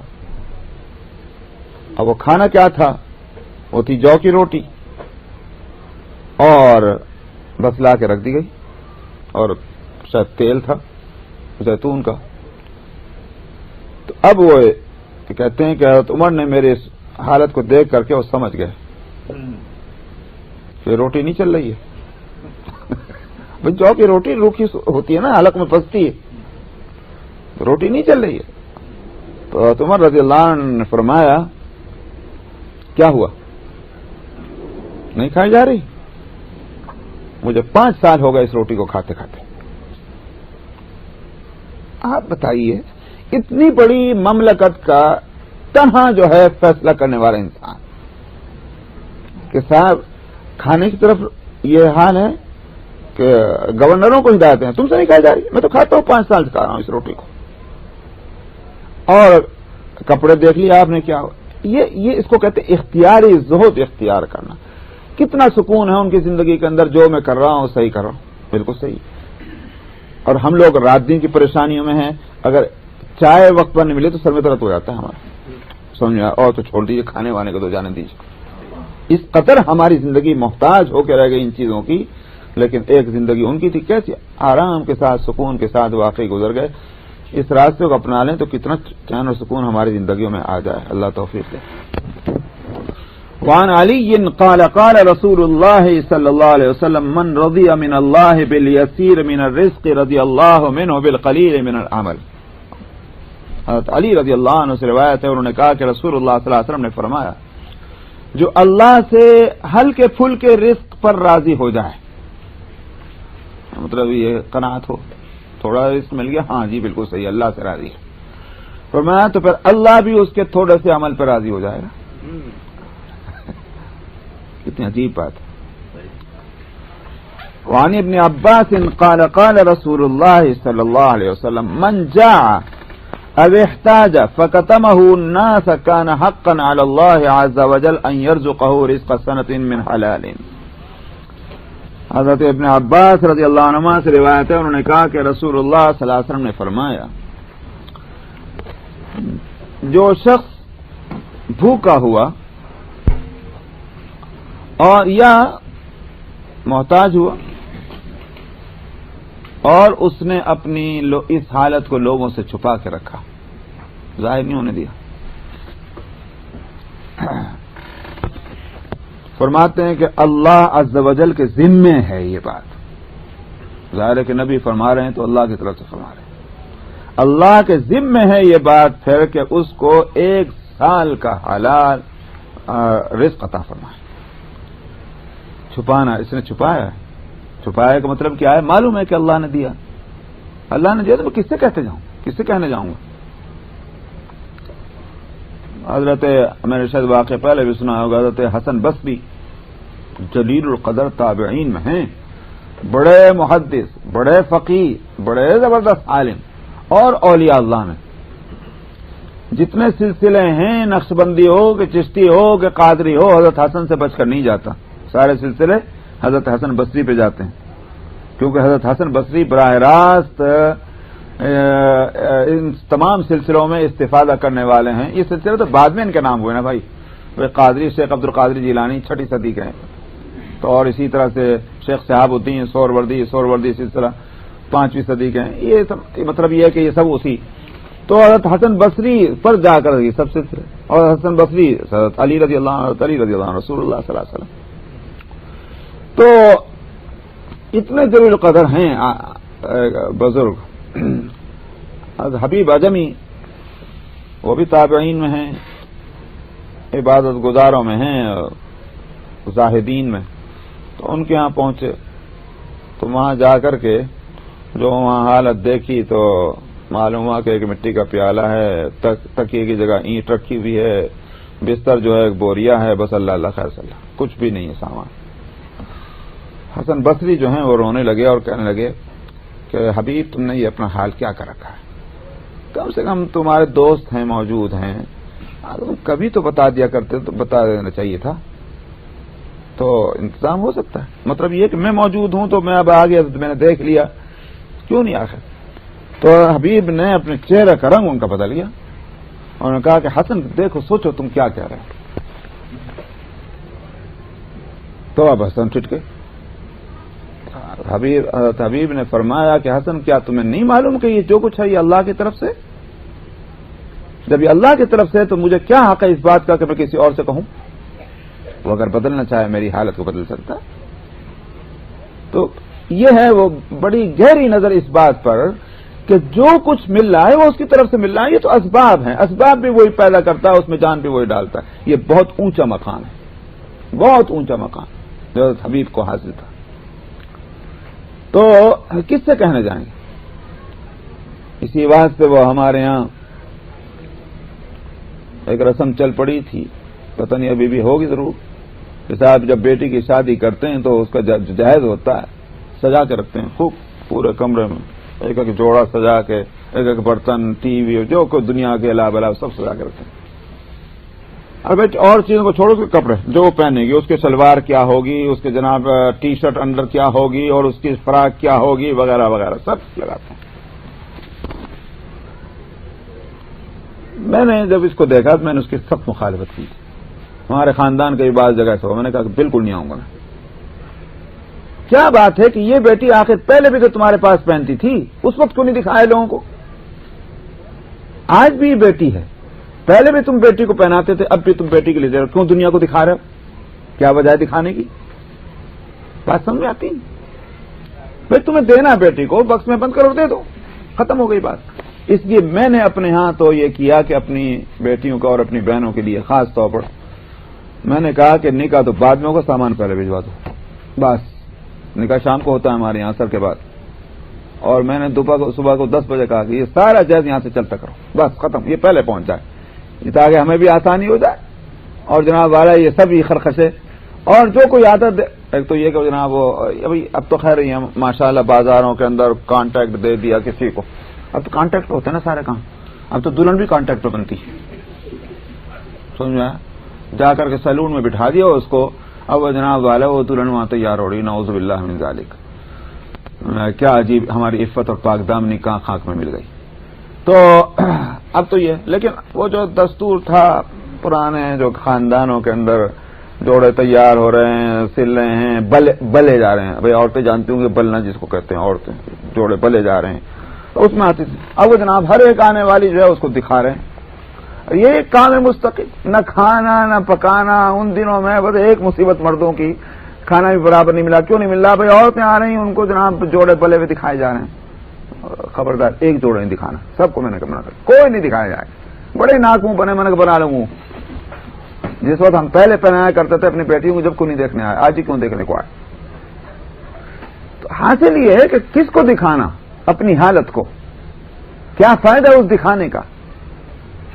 کون ہماری حالت کو بدل دے گا؟ یہ اصل وہ نقطہ ہے جس پر نظر جانی چاہیے. تو فرماتے ہیں کہ جس نے جو بھوکا ہوا یا محتاج ہوا اور اس نے چھپایا لوگوں سے، تو اللہ کے ذمہ ہے کہ اس کو 1 سال کا حلال رزق عطا فرمائے. تو اللہ سے کی اس حالت پر اس نے قناعت کی، اللہ کی طرف سے دی ہوئی. اچھا، اس میں ایک بات یہ ہے، اس کی ایک حد ہے چھپانے کی، اور وہ یہ کہ جان کو نہ بن جائے. یہ نہ ہو کہ صاحب وہ کھانے کو ہے نہیں، پینے کو ہے نہیں، لوگوں سے چھپا رہے ہیں یہاں تک کہ مر گئے. یہ نہیں حد ہے. کیونکہ اگر کوئی شخص بھوک کی وجہ سے مر گیا اور اس نے وہ، آپ بتائیے کہ قرآن حکیم میں تو ایسی حالت میں حرام تک کھانے کے، حرام کے لقمے کی اجازت ہے. جب حرام کی اجازت دی گئی تو بلا بتائیے پھر ایسی حالت میں جب کہ جان اٹک گئی ہو، پھر دوسرے سے کہنے میں اس سے کیسے روکیں گے؟ یہ کون سا کمال ہوگا؟ وہ تو خودکشی ہو جائے گی. وہ جو حرام ہے وہ حرام ہے. ہاں، اس کو تھوڑی بہت تکلیف ہے، اس کو جو ہے نہیں ظاہر کرنا چاہیے، دوسروں سے شکوے شکایت نہیں کرنی چاہیے، اس پر صبر کرنا چاہیے. اللہ کے وعدے صبر کریں گے تو اللہ دینے والے ہیں. اس کے لیے فرمایا کہ 1 سال کے حلال روزی اللہ اس کو عطا فرمائیں گے. وعن عمران ابن حسین قال قال رسول اللہ صلی اللہ علیہ وسلم ان اللہ یحب عبدہ المؤمن الفقیر المتعفف ابا العیال. عمران ابن حسین رضی اللہ عنہ سے روایت ہے، انہوں نے کہا کہ رسول اللہ صلی اللہ علیہ وسلم نے فرمایا اللہ محبت کرتے ہیں اپنے مومن بندے کو جو مسکین ہو اور متعفف. عفت کا مطلب کیا ہوا؟ یعنی اپنے کو برائیوں سے بچانا، یہ ہے. تو اس کا مطلب یہ لوگوں سے مانگنا جو ہے یہ بھی تو اس کے خلاف ہے، تو اس لیے اس کو متعفف کہیں گے، مانگتا نہیں.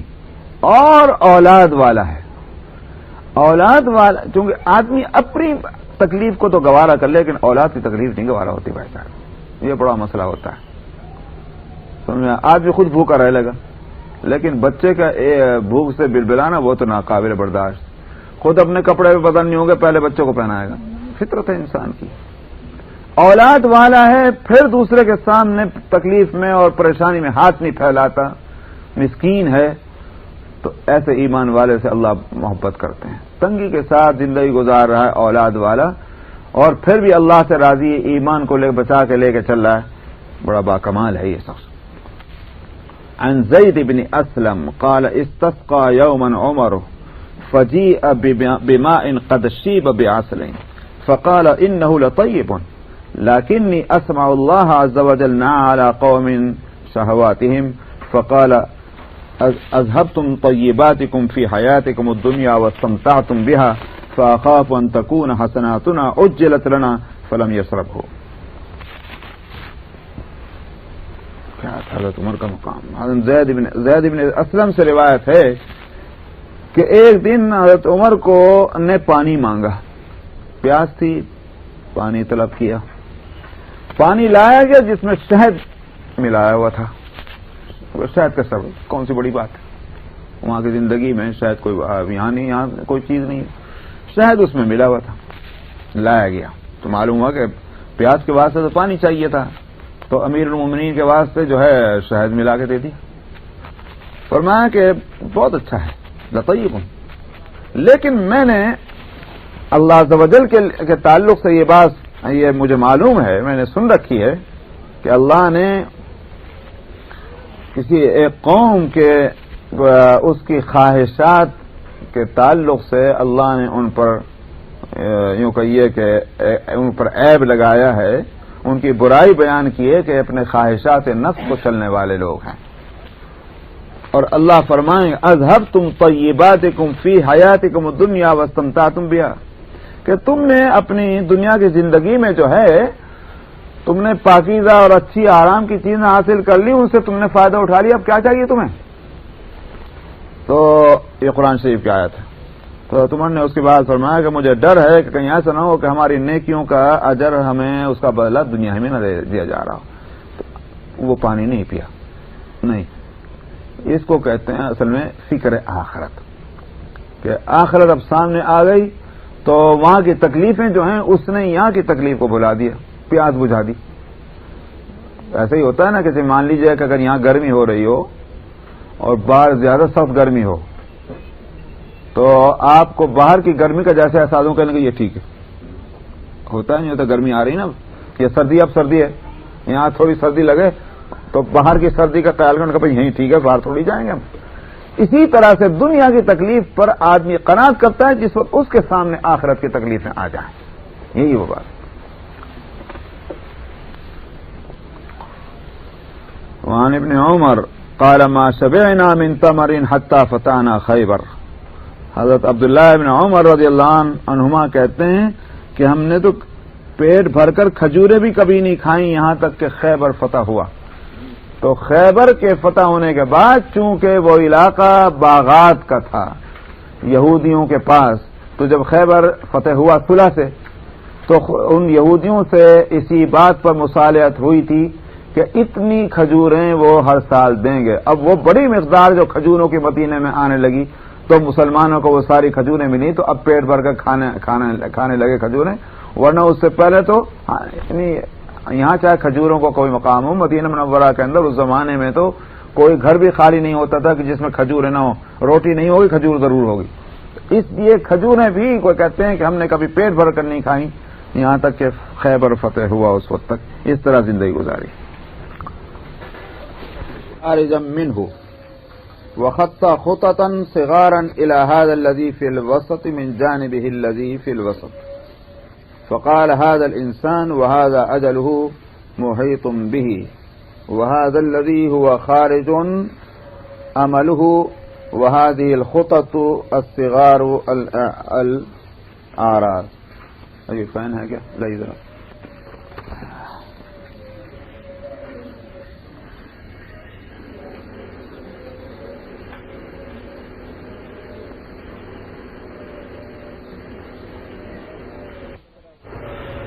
یہ آپ نے اس طرح سے تقریباً یہ ایک بنایا آپ نے.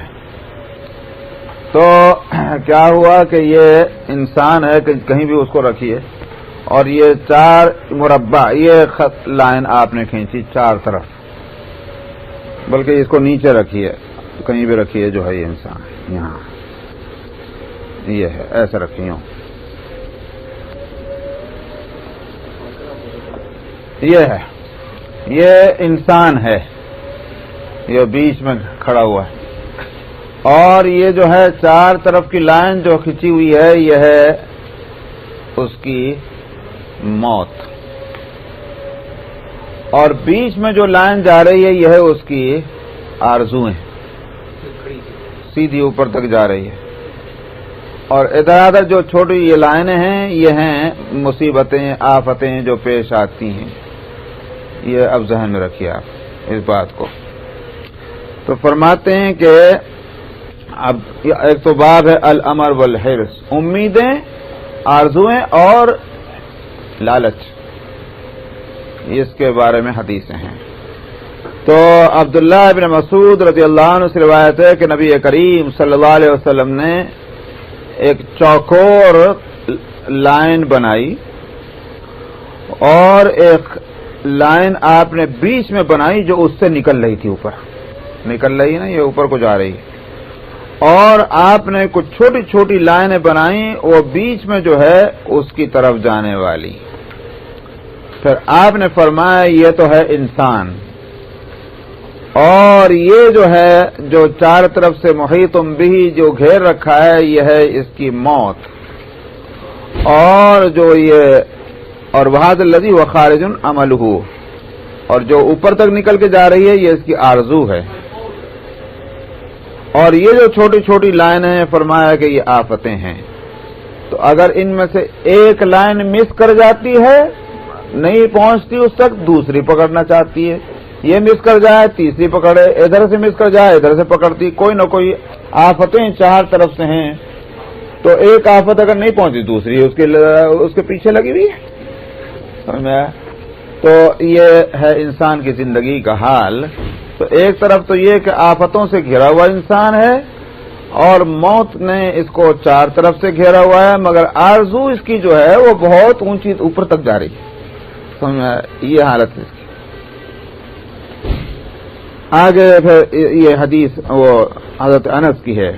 وعن انس قال خط النبی صلی اللہ علیہ وسلم خطوطا فقال هذا الامل وهذا اجله فبينما هو كذلك اذ جاءه الخط الاقرب.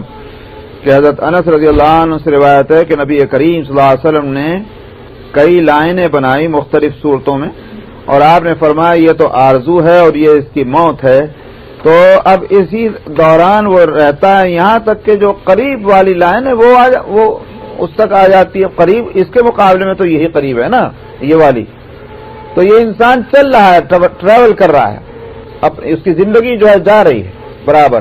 تو یہ جو ہے لائن یہ قریب ہے نا، یہ اس کو پکڑ لیتی ہے، اور جو اس کی آرزو والی لائن ہے وہ پوری نہیں ہو گئی، وہاں تک نہیں پہنچ پاتا وہ انسان. اس کہتے ہیں کہ پل بھر کی خبر نہیں سامان 100 برس کا. تو وہ اسی کو آپ نے اس انداز میں فرمایا. وعنہ قال قال النبی صلی اللہ علیہ وسلم یحرم ابن آدم ویشب منہ اثنان الحرص علی المال والحرص علی العمر. انہی انس رضی اللہ عنہ سے روایت ہے کہ انہوں نے کہا کہ نبی کریم صلی اللہ علیہ وسلم نے فرمایا بنو آدم جو ہے وہ خود تو بوڑھا ہو جاتا ہے، مگر اس میں دو چیزیں جو ہیں وہ جوان ہوتی چلی جاتی ہیں. خود تو بوڑھے ہو رہے مگر اس کے اندر دو چیزیں جوان ہو رہی ہیں، ایک تو مال کی ہرس اور ایک عمر کی، زندگی کی. جتنا بڑھاپے کی طرف کو جاتا ہے اتنا ہی زیادہ چاہتا ہے اور جی لوں اور جی لوں اور جی لوں. جوان کو تو کوئی فکر نہیں، وہ نہیں فکر کرتا، وہ تو سمجھتا بہت دور ہے میاں چاہے کو کم کرنا. بڑھاپے میں آ کر کے یہ دو چیزیں، مال، حالانکہ مال انسان اپنی زندگی کے لیے کماتا ہے نا، تو بڑھاپے میں آگے چاہے کوئی اس کی ہرس بڑھ جاتی، مگر آپ نے فرمایا کہ یہ دو چیزیں جوان ہو جاتی ہیں. حضرت ابو ہریرہ رضی اللہ عنہ، ابی ہریرہ عن النبی صلی اللہ علیہ وسلم قال لا يزال قلب الكبير شابا في اثنين في حب الدنيا وطول الامل. حضرت ابو ہریرہ رضی اللہ عنہ سے روایت ہے، انہوں نے کہا کہ رسول اللہ صلی اللہ علیہ وسلم نے فرمایا کہ بوڑھے آدمی کا دل جو ہے وہ ہمیشہ دو باتوں میں جوان رہتا ہے، دنیا کی محبت میں اور آرزوؤں کے لمبا ہونے میں. بڑی لمبی لمبی آرزویں اس کی ہوتی ہیں، حالانکہ خود بڑے میاں ہو گئے. وعنہ قال قال رسول اللہ صلی اللہ علیہ وسلم اعذر اللہ الى امرئ اخر اجلہ حتی بلغہ 60 سنۃ. یعنی ابو ہریرہ رضی اللہ عنہ سے روایت ہے کہ رسول اللہ صلی اللہ علیہ وسلم نے فرمایا، اللہ نے جو ہے کسی انسان کو کہ جس کو اللہ نے ٹائم دیا ہے یہاں تک کہ وہ 60 سال جیا ہے، اب اس کے پاس کیا ایکسکیوز رہ گیا، کوئی عذر باقی نہیں رہا اب اس کے پاس. بھائی ایک تو یہ تھا بچپن میں ہے، ٹھیک ہے بھائی بچپن میں وہ ہو سکتا ہے ٹین ایجر ہے، انہوں نے کہا بھائی ابھی کہاں موت آئے گی، چلو بھائی جوان ہے، جوانی دیوانی ہے، ابھی تو ٹھیک ابھی جئیں گے. اس 60 سال کے بڈھے کو کیا آخر مصیبت تھی، اس کے پاس کیا عذر رہ گیا اللہ کے سامنے پیش کرنے کا، اے اللہ میں اس لیے نہیں کر سکا، اللہ میں اس لیے نہیں کر سکا. یہ ہے حاصل، اس کا کوئی عذر اب باقی نہیں رہا، اللہ نے اس کا عذر ختم کر دیا ہے. ایسے آدمی کا جس کی عمر کو مؤخر کر دیا یہاں تک کہ وہ 60 سال میں پہنچ گیا. وعن ابن عباس عن النبي صلى الله عليه وسلم قال لو كان لابن آدم واديان من مال لابتغى ثالثا ولا يملأ جوف ابن آدم إلا التراب ويتوب الله على من تاب. ابن عباس رضی اللہ عنہ نبی کریم صلی اللہ علیہ وسلم سے نقل کرتے ہیں کہ آپ نے فرمایا، بنو آدم کی حالت یہ ہے انسان کی کہ مال کی اگر دو ویلی بھی اس کے پاس ہوں، دو وادیاں بھر جائیں مال، خوب سونا چاندی سب، فرمایا تیسری کی فکر میں لگ جائے گا، سننا تیسری وادی اور چاہیے. فرمایا کہ اس ابن آدم کا تو جو ہے پیٹ سوائے مٹی کے اور کوئی چیز نہیں بھر سکتی. بس مطلب کیا ہوا، قبر میں ہی جا کر بس ختم ہوتا ہے، ورنہ تو یہاں تو جتنا بھی ملتا جائے اور وَيَتُوبُ اللَّهُ عَلَى مَن تَابَ. اللہ تو جس پر جو تو اللہ کی طرف متوجہ ہوتا ہے بس پھر اللہ میں ابھی تو اسی کی طرف متوجہ ہوتے ہیں. مطلب یہی ہے کہ بھائی جس نے اللہ سے لو لگائی وہ تو اللہ کی مہربانیوں کا مستحق ہو گیا، ورنہ عام طور پر تو دنیا میں انسان کا یہی حال ہے کہ بس دنیا دنیا دنیا اسی کے چکر میں رہتا ہے. وعن ابن عمر قال اخذ رسول اللہ صلی اللہ علیہ وسلم ببعض جسدی فقال كن في الدنيا كأنك غريب او عابر سبيل وعد نفسك في اهل القبور. ابن عمر عبداللہ ابن عمر رضی اللہ عنہما سے روایت ہے، انہوں نے کہا کہ رسول اللہ صلی اللہ علیہ وسلم نے میرے جسم کا کوئی حصہ پکڑا، عام طور پر ہوتا ہے یہاں کندھے پہ پکڑ لیتے ہیں تو یہ، اور آپ نے فرمایا کہ تو دنیا میں اس طرح رہو جیسے کہ مسافر ہوتا ہے، یا جو وہ بھی اس سے آگے بڑھ کر کے جو مسافر بھی وہ جو راستہ چل رہا ہے، یہ نہیں کہیں ٹھہر گئے. او عابر سبیل، اور اپنے آپ کو قبر والوں میں شمار کر لے.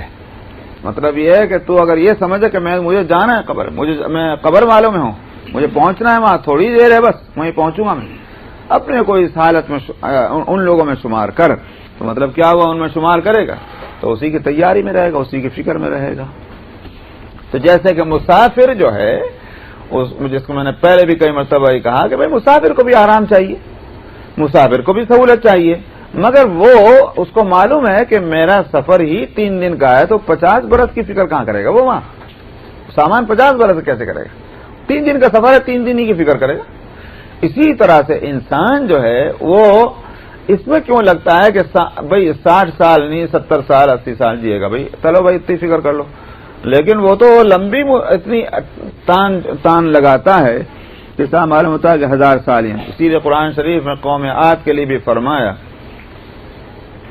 اتبنون بکل ریع آیۃ تعبثون وتتخذون مصانع لعلکم تخلدون، کہ صاحب تم جو ہے ایسی عمارتیں بناتے ہو شو کے واسطے، کوئی ان کا فائدہ نہیں، میں شو ہے، اور ایسی بلڈنگیں کھڑی کرتے ہو کہ جیسے ہمیشہ یہاں رہنا ہے اس دنیا میں. یہ ان کی قوم عاد کی برائی اللہ نے فرمائی. یہ کون سی عقل کی بات ہے بھائی؟ جتنے ٹائم کے لیے آدمی کو معلوم ہے کہ اتنا ٹائم رہنا اس حد تک فکر کر، اس سے زیادہ کیوں فکر میں لگا. بس جناب. اچھا جی، کہ بنیاد پر کہ بھائی کون آدمی محنت کرتے ہوئے یہ چاہتا ہے کہ اس محنت کا صلہ مجھے اس روز ملے جس روز میں مر رہا ہوں تاکہ میری اولاد کے کام آ جائے. یہاں تک کہ اولاد در اولاد کے لیے بھی آدمی چاہتا ہے، تو بھی یہ نہیں چاہتا کہ میری زندگی میں نہیں میرے مرنے کے وقت ملے اس کا صلہ، بلکہ یہ چاہتا ہے کہ میں میری محنت کا جو پھل ہے وہ میرے سامنے آئے، میں رونق اپنی آنکھوں سے دیکھوں، اس کی بہار اپنی آنکھوں سے دیکھوں، اور اس بہار سے میرے بچے اور بچوں کے بھی بچے فائدہ اٹھائیں. اپنی زندگی میں ضرور چاہتا ہے، مگر سوال یہ ہے کہ کس کے اختیار میں ہے کہ جو محنت کر رہا ہے یہ اس کا صلہ اس کو اس کی اپنی زندگی میں ملے گا؟ کچھ پتہ تھوڑا ہی ہے. اس واسطے اپنی زندگی کی حد تک کے لیے آدمی فکر کرے. اسی لیے میں نے کل ایک فرق بتایا تھا، اور آج میں اس کو فرق کو بتا دوں تاکہ مسئلہ صاف ہو جائے. محنت سے نہیں روک رہا ہے، کیونکہ آگے حدیثیں آ رہی، وہاں بات نہیں سمجھ میں آئے گی کہ بھئی یہ کیا بات ہے، کوئی کچھ کہہ رہا کوئی کچھ کہہ رہا ہے. اس لیے میں سمجھا دیتا ہوں کہ اصل میں محنت سے نہیں روکا جا رہا. دنیا کے لیے، دنیا کمانے کے لیے محنت ضرور کی جائے، لیکن محنت کے 2 مقصد ہیں. ان میں سے ایک مقصد صحیح ہے، دوسرا مقصد غلط ہے. ایک مقصد تو یہ ہے کہ بھئی جو ہماری ضروریات ہیں زندگی کی، جائز ضروریات، ان ضرورتوں کو پورا کرنے کے لیے جائز صورت میں وسائل اور اسباب اور سامان مہیا کیا جائے. سمجھ میں آیا؟ جائز ضرورتیں اور ان ضرورتوں کو پورا کرنے کے لیے جائز طریقے پر جو وسائل اور اسباب ہیں وہ مہیا کرنا بالکل درست ہے. اس کی فضیلت ہے، اس کی تاکید ہے حدیث میں. دوسرا مقصد کیا ہے؟ دوسرا مقصد ہے کہ مالدار بن جاؤں. یہی مقصد ہے جس سے روکا جا رہا ہے، کیونکہ یہ مقصد جو ہے اس کی کوئی حقیقت نہیں، کوئی حیثیت نہیں، کیونکہ مالدار بننا یہ انسان کے اپنے اختیار میں ہے ہی نہیں. اسی لیے ہم دیکھتے ہیں کہ بہت سے لوگ اس مقصد کے لیے محنت کرتے ہیں. کچھ کو دیکھتے ہیں کہ بھائی ان کو مل گیا، کچھ کو دیکھتے نہیں ملا. اگر محنت سے ملا کرتا تو پھر سب کو مل جاتا.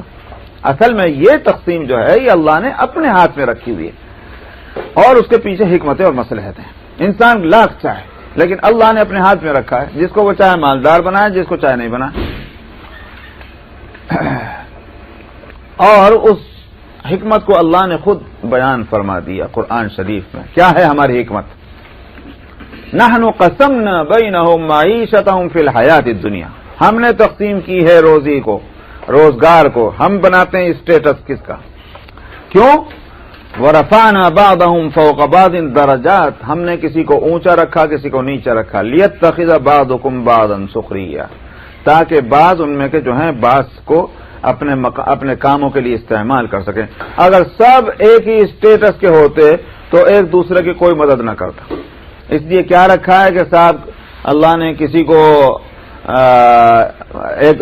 ایک کو دوسرے کا محتاج بنا دیا. اب کوئی آدمی جو ہے وہ بلینس آف ڈالر لے جا کر کے اگر کسی سمندر کے ایک ٹاپو میں بیٹھ جائے، بس جی میں تو یہاں بلینس آف ڈالر ہیں میرے پاس، بس کیا جیے گا وہ بلین آف ڈالر کو لے کے کرے گا وہاں؟ اس کو تو ضرورت ہے کہ اس جیسے انسان ہوں اس کے ساتھ میں. تم اس کو اگر کوئی بیمار ہے تو اس کا علاج کرنے والا ہو، بھوک لگے تو گراسری کا اسٹور ہو، اگر گھر بنانا ہے تو کارپینٹر ہو، اور صاحب کیا بولتے ہیں پانی کا اور بجلی کا اور سب یہ سارے کام کرنے والے موجود ہوں. اللہ نے ایک نظام بنایا ہوا ہے، ایک کو دوسرے کا محتاج بنا دیا ہے. یہ ہے اللہ کی حکمت اس میں. تو اس واسطے اللہ نے یہ رکھا کہ بھئی کسی کو مالدار بنا دیا، تو پیسے خرچ کر، دوسرے کو پیسے کم دے دیا کہ تم محنت کرو، اب ایک دوسرے کے ساتھ جڑے ہوئے ہیں. اس طرح سے اسلامی معاشرہ اور سوسائٹی جو ہے وہ ڈیولپ ہوئی ہے. یہ ہے اللہ کی حکمت. اب جب تقسیم یہ اللہ نے اپنے ہاتھ میں رکھی تو پھر اب جو محنت کرنی صحیح مقصد کے لیے کرو، غلط مقصد کے لیے نہیں کرو. یہ ہے حاصل. اب اگر مسئلہ سمجھ میں آ گیا تو پھر آسانی ہو جاتی انسان کو. تو یہ ساری حدیثوں کو حاصل کیا ہے؟ دراصل اس ذہن کی اصلاح کرنی ہے کہ صاحب ہم کو جو محنت کرنی ہے، ہم کو جو کام کرنا ہے وہ مالدار بننے کے لیے کرنا ہے. تو اس سے اصل میں روکنا مقصود ہے، وہ تو اللہ کے ہاتھ میں ہے. وعنه قال قال رسول الله صلى الله عليه وسلم اعمار امتي ما بين 60 الى 70 واقلهم من يجوز ذلك. انہی ابو ہریرہ رضی اللہ عنہ سے روایت ہے کہ رسول اللہ صلی اللہ علیہ وسلم نے فرمایا میری امت کی عمریں 60 سے لے کر 70 تک کے ہیں اور تھوڑے ہیں ان میں سے جو اس سے آگے جائیں گے. تو مطلب یہ ہے کہ جن کی عمر جو ہے 70 سے بھی اوپر چلے جائے وہ تھوڑے ہی لوگ ہوں گے، ورنہ تو عام طور پر بس یہی عمر ہے. الفصل الثالث عن عامر بن شعيب عن ابي عن جدي ان النبي صلى الله عليه وسلم قال اول صلاح هذه الامه اليقين والزهد واول فسادها البخل والعمل. عامر بن شعیب اپنے والد اور وہ اپنے والد سے روایت کرتے ہیں کہ رسول اللہ صلی اللہ علیہ وسلم نے فرمایا اس امت کی صلاح اور خیر اور بھلائی کی پہلی بات کیا ہے؟ وہ ہے یقین اور زہد. یقین کا اللہ کی ذات پر، اس کی صفات پر، اس کے فیصلوں پر، اس کے اختیارات پر، اس کی قدرت پر، یہ تو ہو یقین. جب یہ یقین ہوگا تو پھر لازمی بات ہے کہ اس کا نتیجہ ضرور یہ نکلے گا کہ زہد پیدا ہوگا. یعنی دنیا کے معاملات میں زہد خلاف ہے کہیں کہ اسی آرزوؤں کے اور حرص کے اور لالچ کے، اس کے مقابلے میں آتا ہے یہ زہد. تو یقین اور زہد تو ہے اس امت کی پہلی بھلائی. اور پہلی برائی اس امت کے لیے حق میں کیا ہے؟ البخل والعمل، کنجوسی اور آرزویں. جب آرزویں زیادہ ہوں گے تو کنجوسی کرے گا. مثلا آرزو یہ ہو میری کہ صاحب مجھے ایک $100,000 کیش میرے پاس ہونا چاہیے. اب ہے مثلا مان لیجئے میرے پاس 20,000. اب آ گئے مسجد والے چندہ مانگنے کے واسطے، میں کیسے دوں گا بھائی صاحب؟ اس واسطے کہ میں نے ٹارگیٹ بنا رکھا 100,000 کا. تو میں اب سوچوں گا کہ ویسے ہی میرے پاس 20,000 ہیں بھائی، میں اگر مسجد والوں کی بات سن کر کے میں اگر کچھ دے دوں تو وہ اور کم ہوگی، میں تو ابھی تک وہاں نہیں پہنچا. تو میں یہ سوچتا ہوں کہ ٹھیک ہے جب میرے $100,000 ہوں گے، جب اگر مسجد والے آئیں گے تو دے دوں گا. یہ ہے وہ مصیبت. بخل ہوا کہ نہ ہوا؟ البخل والعمل، آرزویں اور بخل، یہ ہے پہلا فساد.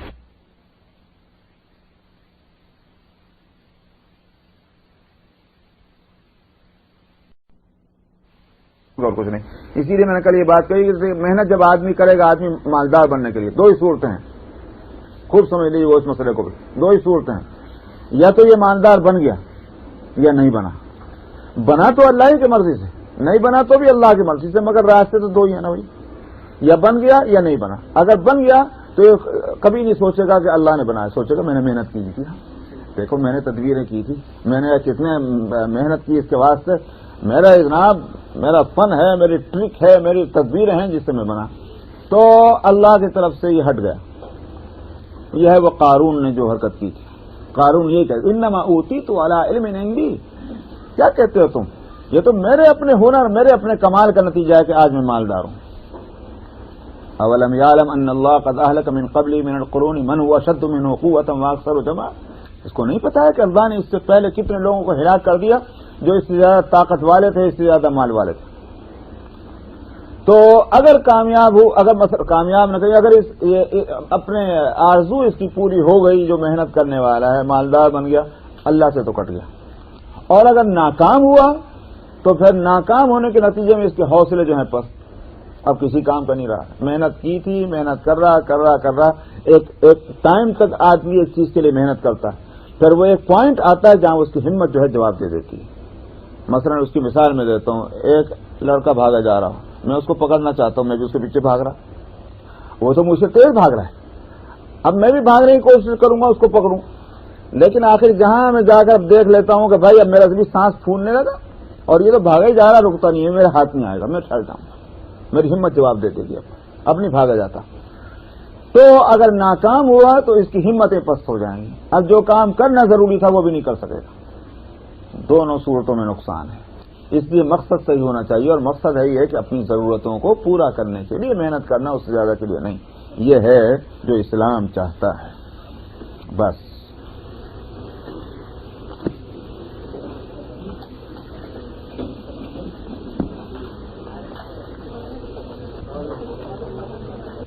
تو بھی اور تھوڑا ملے تو بھی دل اس کا ویسا ہی ہے. یہ ہے اصل غنی. تو اللہ اس بندے کو پسند کرتے ہیں، محبت کرتے ہیں کہ جو اللہ سے ڈرنے والا، غنی ہے اور خفی ہے. خفی کا مطلب ظاہر ہے کہ اپنے غنا کا جو استعمال کرتا ہے وہ شو کے لیے نہیں، دکھلاوے کے لیے نہیں، دنیا میں اپنا اس کا ریوارڈ لینے کے لیے نہیں، بلکہ یہ کہ وہ کیا نام ہے اللہ کے واسطے ہے. تو اس واسطے اس کو ضرورت ہی نہیں پڑتی کہ دکھلاتا پھرے، بتاتا پھرے، سمجھ میں احسان جتلاتا پھرے. وہ تو اللہ کے واسطے. جب اللہ کے واسطے تو وہ تو ظاہر کر کے نہیں لے گا، کیونکہ بہت احتیاط کرے گا، چھپا کے کرے گا اس کام کو، اچھے کام کو، تاکہ بس اس کے اور اللہ کے بیچ معاملہ رہے، بیچ میں کوئی گڑبڑ نہ ہو جائے. اللہ کی محبت کرتے ہیں ایسے بندے. یہ بات تو معلوم ہوا کہ اس نے اپنی یہ بندہ جو ہے اپنی زندگی اور مال کو اللہ کی اطاعت میں واقعی لگا رہا ہے.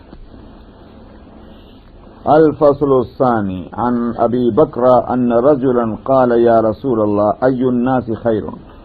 قال من طال عمره وحسن عمله. قال فای الناس شر؟ قال من طال عمره وساء عمله. ابو بکر رضی اللہ عنہ سے روایت ہے کہ ایک شخص نے کہا یا رسول اللہ، لوگوں میں اچھا آدمی کون ہے؟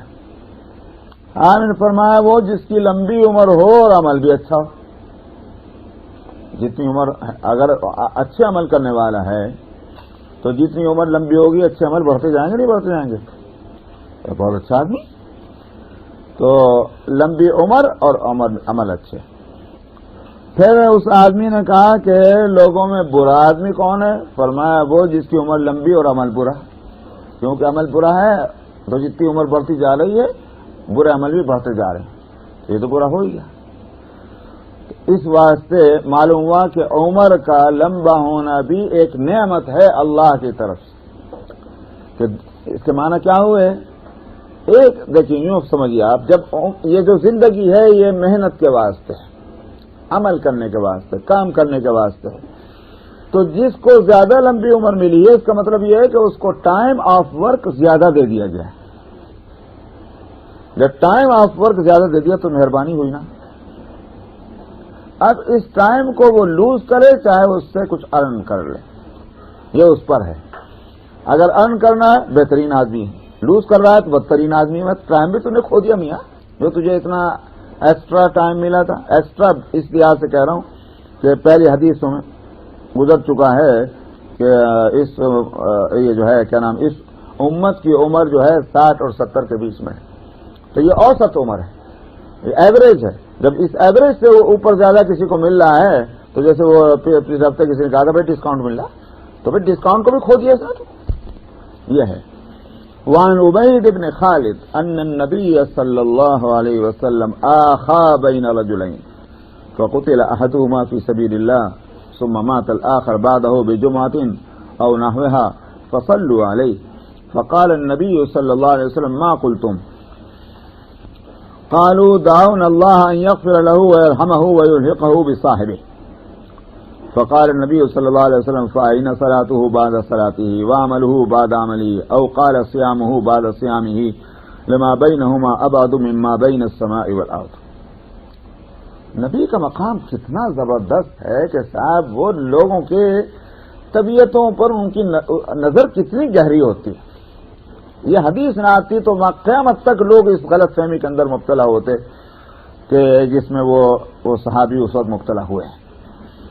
یہ نبی کا مقام تھا کہ اس نے پہچان لیا اس بات کو کہ لوگ اس غلط فہمی میں مبتلا ہیں، اور آپ نے اس کا جو ہے دفعیہ کیا، ازالہ کیا. بات یہ ہوئی عبید بن خالد کہتے ہیں کہ نبی کریم صلی اللہ علیہ وسلم نے دو آدمیوں کے بیچ میں مواخات کرائی تھی بھائی چارہ جو مدینہ منورہ میں جا کر ہوا تھا. ان میں کا ایک آدمی تو اللہ کے راستے میں قتل ہو گیا، شہید ہو گیا. یہ بات یاد رکھیے، شہید ہو گیا تو مطلب بہت اونچا درجہ ہے. قرآن شریف میں ہے کہ لا تقولوا لمن يقتل في سبيل الله اموات، انہیں مردہ نہ کہو بل احیاء ولكن لا تشعرون. تو بہت درجہ اونچا ہے. اچھا صاحب، ایک تو اس کے ساتھ تو یہ ہو گیا. دوسرا جو تھا ان میں کا وہ ایک ہفتے کے بعد یا کچھ آگے پیچھے مطلب یہ وہ مر گیا. مرنے کا مطلب کیا ہوا؟ بیمار ہو کے مر گیا کسی ہوئے، مطلب وہ جہاد میں نہیں گیا تھا، وہ شہید نہیں ہوا، وہ مر گیا. لوگوں نے اس پر نماز جنازہ پڑھ لی تو نبی کریم صلی اللہ علیہ وسلم نے فرمایا تم نے کیا کہا اس آدمی کے حق میں؟ دعائیں مانگی، کیا ہوا؟ تو لوگوں نے کہا کہ ہم نے اللہ سے دعا مانگی ہے، اللہ اس کی مغفرت کر دی، اس پر مہربانی فرما دیجیے اور اس کو اور اس کا ساتھی جو ہے نا اس کے ساتھ اس کو ملا دیجیے. یعنی مطلب کہ اس کا درجہ اٹھا کر اونچا کر کے، کیوں وہ تو شہید ہوا، یہ شہید نہیں ہوا. جب یہ شہید نہیں ہوا تو اس کا درجہ اونچا، اس کا درجہ نیچا. تو یا اللہ مہربانی کرتے، دونوں بھائی بھائی تھے نا، اس کو بھی اوپر کر کے اسے ملا دیجیے. یہی وہ بات تھی جو جس کی اصلاح کرنی تھی اس وقت. نبی کریم صلی اللہ علیہ وسلم نے فرمایا تو پھر اس کی نماز جو ہے، اس کی نمازوں کے بعد جو ہے اس کی نمازیں ہوئیں ایک ہفتے تک، وہ کہاں گئی؟ اور اس کا عمل جو ہے اس کے بعد ایک ہفتے تک اس نے کچھ عمل کیے، وہ کہاں گئے؟ اور یا پھر آپ نے فرمایا کہ بھائی اس کے روزے جو ہیں اس کے بعد جو ہے وہ کہاں گئے؟ راوی کو اس میں وہ ہے کہ شاید آپ نے یہ بھی فرمایا. اور آپ نے فرمایا کہ یہ جو ہے یہ ایک ہفتے کا عمل یہ ایسا ہے جیسے آسمان اور زمین کے درمیان کا فاصلہ. تو معلوم ہوا کہ اس کو ایک ہفتے کم مہلت ملی، اس کو ایک ہفتے زیادہ مہلت ملی. اس ایک ہفتے کے اندر اس نے جتنے نیک عمل کیے ہیں تو آسمان اور زمین کا فاصلہ ہے. تو مطلب یہ ہے کہ تم یہ نہ سمجھو کہ صرف اللہ کے راستے میں شہید ہو گیا اسی کا درجہ بہت اونچا ہے. بات تو عمل کی ہے کہ عمل کس نے اچھا کیا اور کتنا کیا. اس کو ایک ہفتہ زیادہ وقت مل گیا اللہ کی طرف سے اور اس نے اچھے عمل کیے تو یہ کوئی نیچے رہنے والا نہیں ہے. تو معلوم ہوا کہ اصل چیز عمل ہے. یہ نہیں کہا جائے گا فلانا ہی عمل ہو تبھی چاہے وہ جو جنت میں جائے گا. سارے اعمال اچھے ہیں، اصل مقصد تو اللہ کی اطاعت کرنا ہے. تو یہ ہے وہ بات. معلوم ہوا کہ عمر زیادہ ہو، عمل زیادہ ہوں، اچھے عمل ہوں تو کسی خاص عمل کی بنیاد پر اگرچہ وہ کتنا بھی مقبول ہو، کسی خاص عمل کی بنیاد پر کسی کو آپ کہیں بہت اعلیٰ درجے کی جنت میں، کسی اور کو کہتے ہیں آپ تو نیچے گر جائیں گے، یہ نہیں ہم کو حق ہے. وعن ابي كبشة الأنماري أنه سمع رسول الله صلى الله عليه وسلم يقول ثلاث أقسم عليهن وأحدثكم حديثا فاحفظوه فأما الذي أقسم عليهن فإنه ما نقص مال عبد من صدقة ولا ظلم عبد مظلمة صبر عليها إلا زاده الله بها عزا ولا فتح عبد باب مسألة إلا فتح الله عليه باب فقر وأما الذي أحدثكم فاحفظوه فقال إنما الدنيا لأربعة نفر عبد رزقه الله مالا وعلما فهو يتقي فيه ربه ويصله رحمه ويعمل لله فيه بحقه فهذا بأفضل المنازل وعبد رزقه الله علما ولم يرزق مالا فهو صادق النية يقول لو أن لي مالا لعملت بعمل فلان فأجرهما سواء وعبد رزقه الله مالا ولم يرزقه علما فهو يتخبط في ماله بغير علم لا يتقي فيه ربه ولا يصل فيه رحمه ولا يعمل فيه بحق فهذا بأخبث المنازل وعبد لم يرزقه الله مالا ولا علما فهو يقول لو أن لي مالا لعملت فيه بعمل فلان فهو نيته وبذرهما سواء. ابو کبشہ انماری رضی اللہ عنہ سے روایت ہے کہ انہوں نے رسول اللہ صلی اللہ علیہ وسلم سے یہ فرماتے سنا کہ تین باتیں تو ہیں کہ میں ان پر قسم کھاتا ہوں. اوہ نبی قسم کھا کر کہیں تو مان لو کتنی بڑی بات ہے. تین باتیں تو ہیں کہ میں اس پر قسم کھاتا ہوں اور ایک بات میں تم سے بیان کرتا ہوں، تم اس کو بھی یاد کر لو، اپنے دماغ میں بٹھا لو اس بات کو. اس کے بعد آپ نے فرمایا کہ وہ باتیں کہ جن پر میں قسم کھاتا ہوں، تین باتیں وہ یہ ہے کہ کسی بندے کا مال صدقہ دینے کی وجہ سے کم نہیں ہوتا. لگا لیجیے ابھی صاحب کیلکولیٹر لے کے بیٹھ جائیے، آپ کہیں گے بات سمجھ نہیں آتی، مگر نبی نے قسم کھا کر کہی صدقہ دینے سے مال کسی بندے کا کم نہیں ہوتا. بس ختم. اچھا صاحب، اب اللہ تعالیٰ دیتے دینے کے بعد یہ دینے کا یہ طریقہ تو ہے نہیں کہ اللہ تعالیٰ بھائی یہ کہتے ہیں کہ وہ فرشتے کو بھیج کر ہے فلانے دیکھ تمہیں وہ جو دیا تھا اس کے بدلے میں لے لے.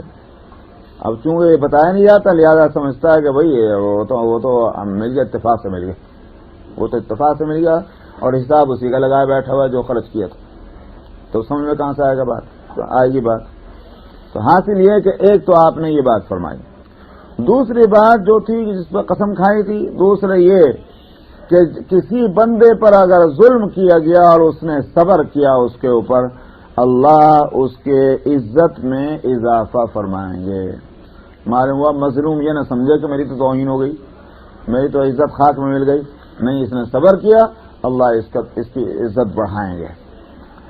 اور تیسری بات یہ کہ جب اگر کسی بندے نے سوال کا دروازہ کھولا، یعنی مطلب مانگنے شروع کیا، اللہ اس پر فقر کے دروازے کو کھول دیں گے. وہ مانگ رہا فقر کو دور کرنے کے لیے اور اللہ میاں اس کے پر فقر کے دروازے اور کھول رہا. مانگتا کیوں ہے بندوں سے؟ میں تو مانگنا معلوم ہوا کہ اسلام میں اچھی چیز نہیں ہے. اپنی ضرورتیں ہیں جو بھی ہیں اپنی محنت سے کماؤ اور ان ضرورتوں کو جو ہے اس مختصر کرو. اللہ سے مانگو جو مانگنا ہے اور بندوں سے نہیں مانگنا. یہ ایک بات ہے.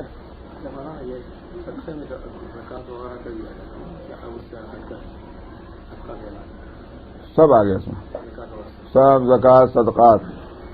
زکوٰۃ تو بڑا صدقہ ہے ہی، اس کا کیوں نہیں بھائی؟ وہ تو ایسا سمجھیے آپ، جب زکوٰۃ فرض ہے اور صدقات نفل ہیں تو فرض کا ثواب زیادہ ہوتا ہے کہ نہیں ہوتا، اور اس کا درجہ زیادہ ہوتا ہے.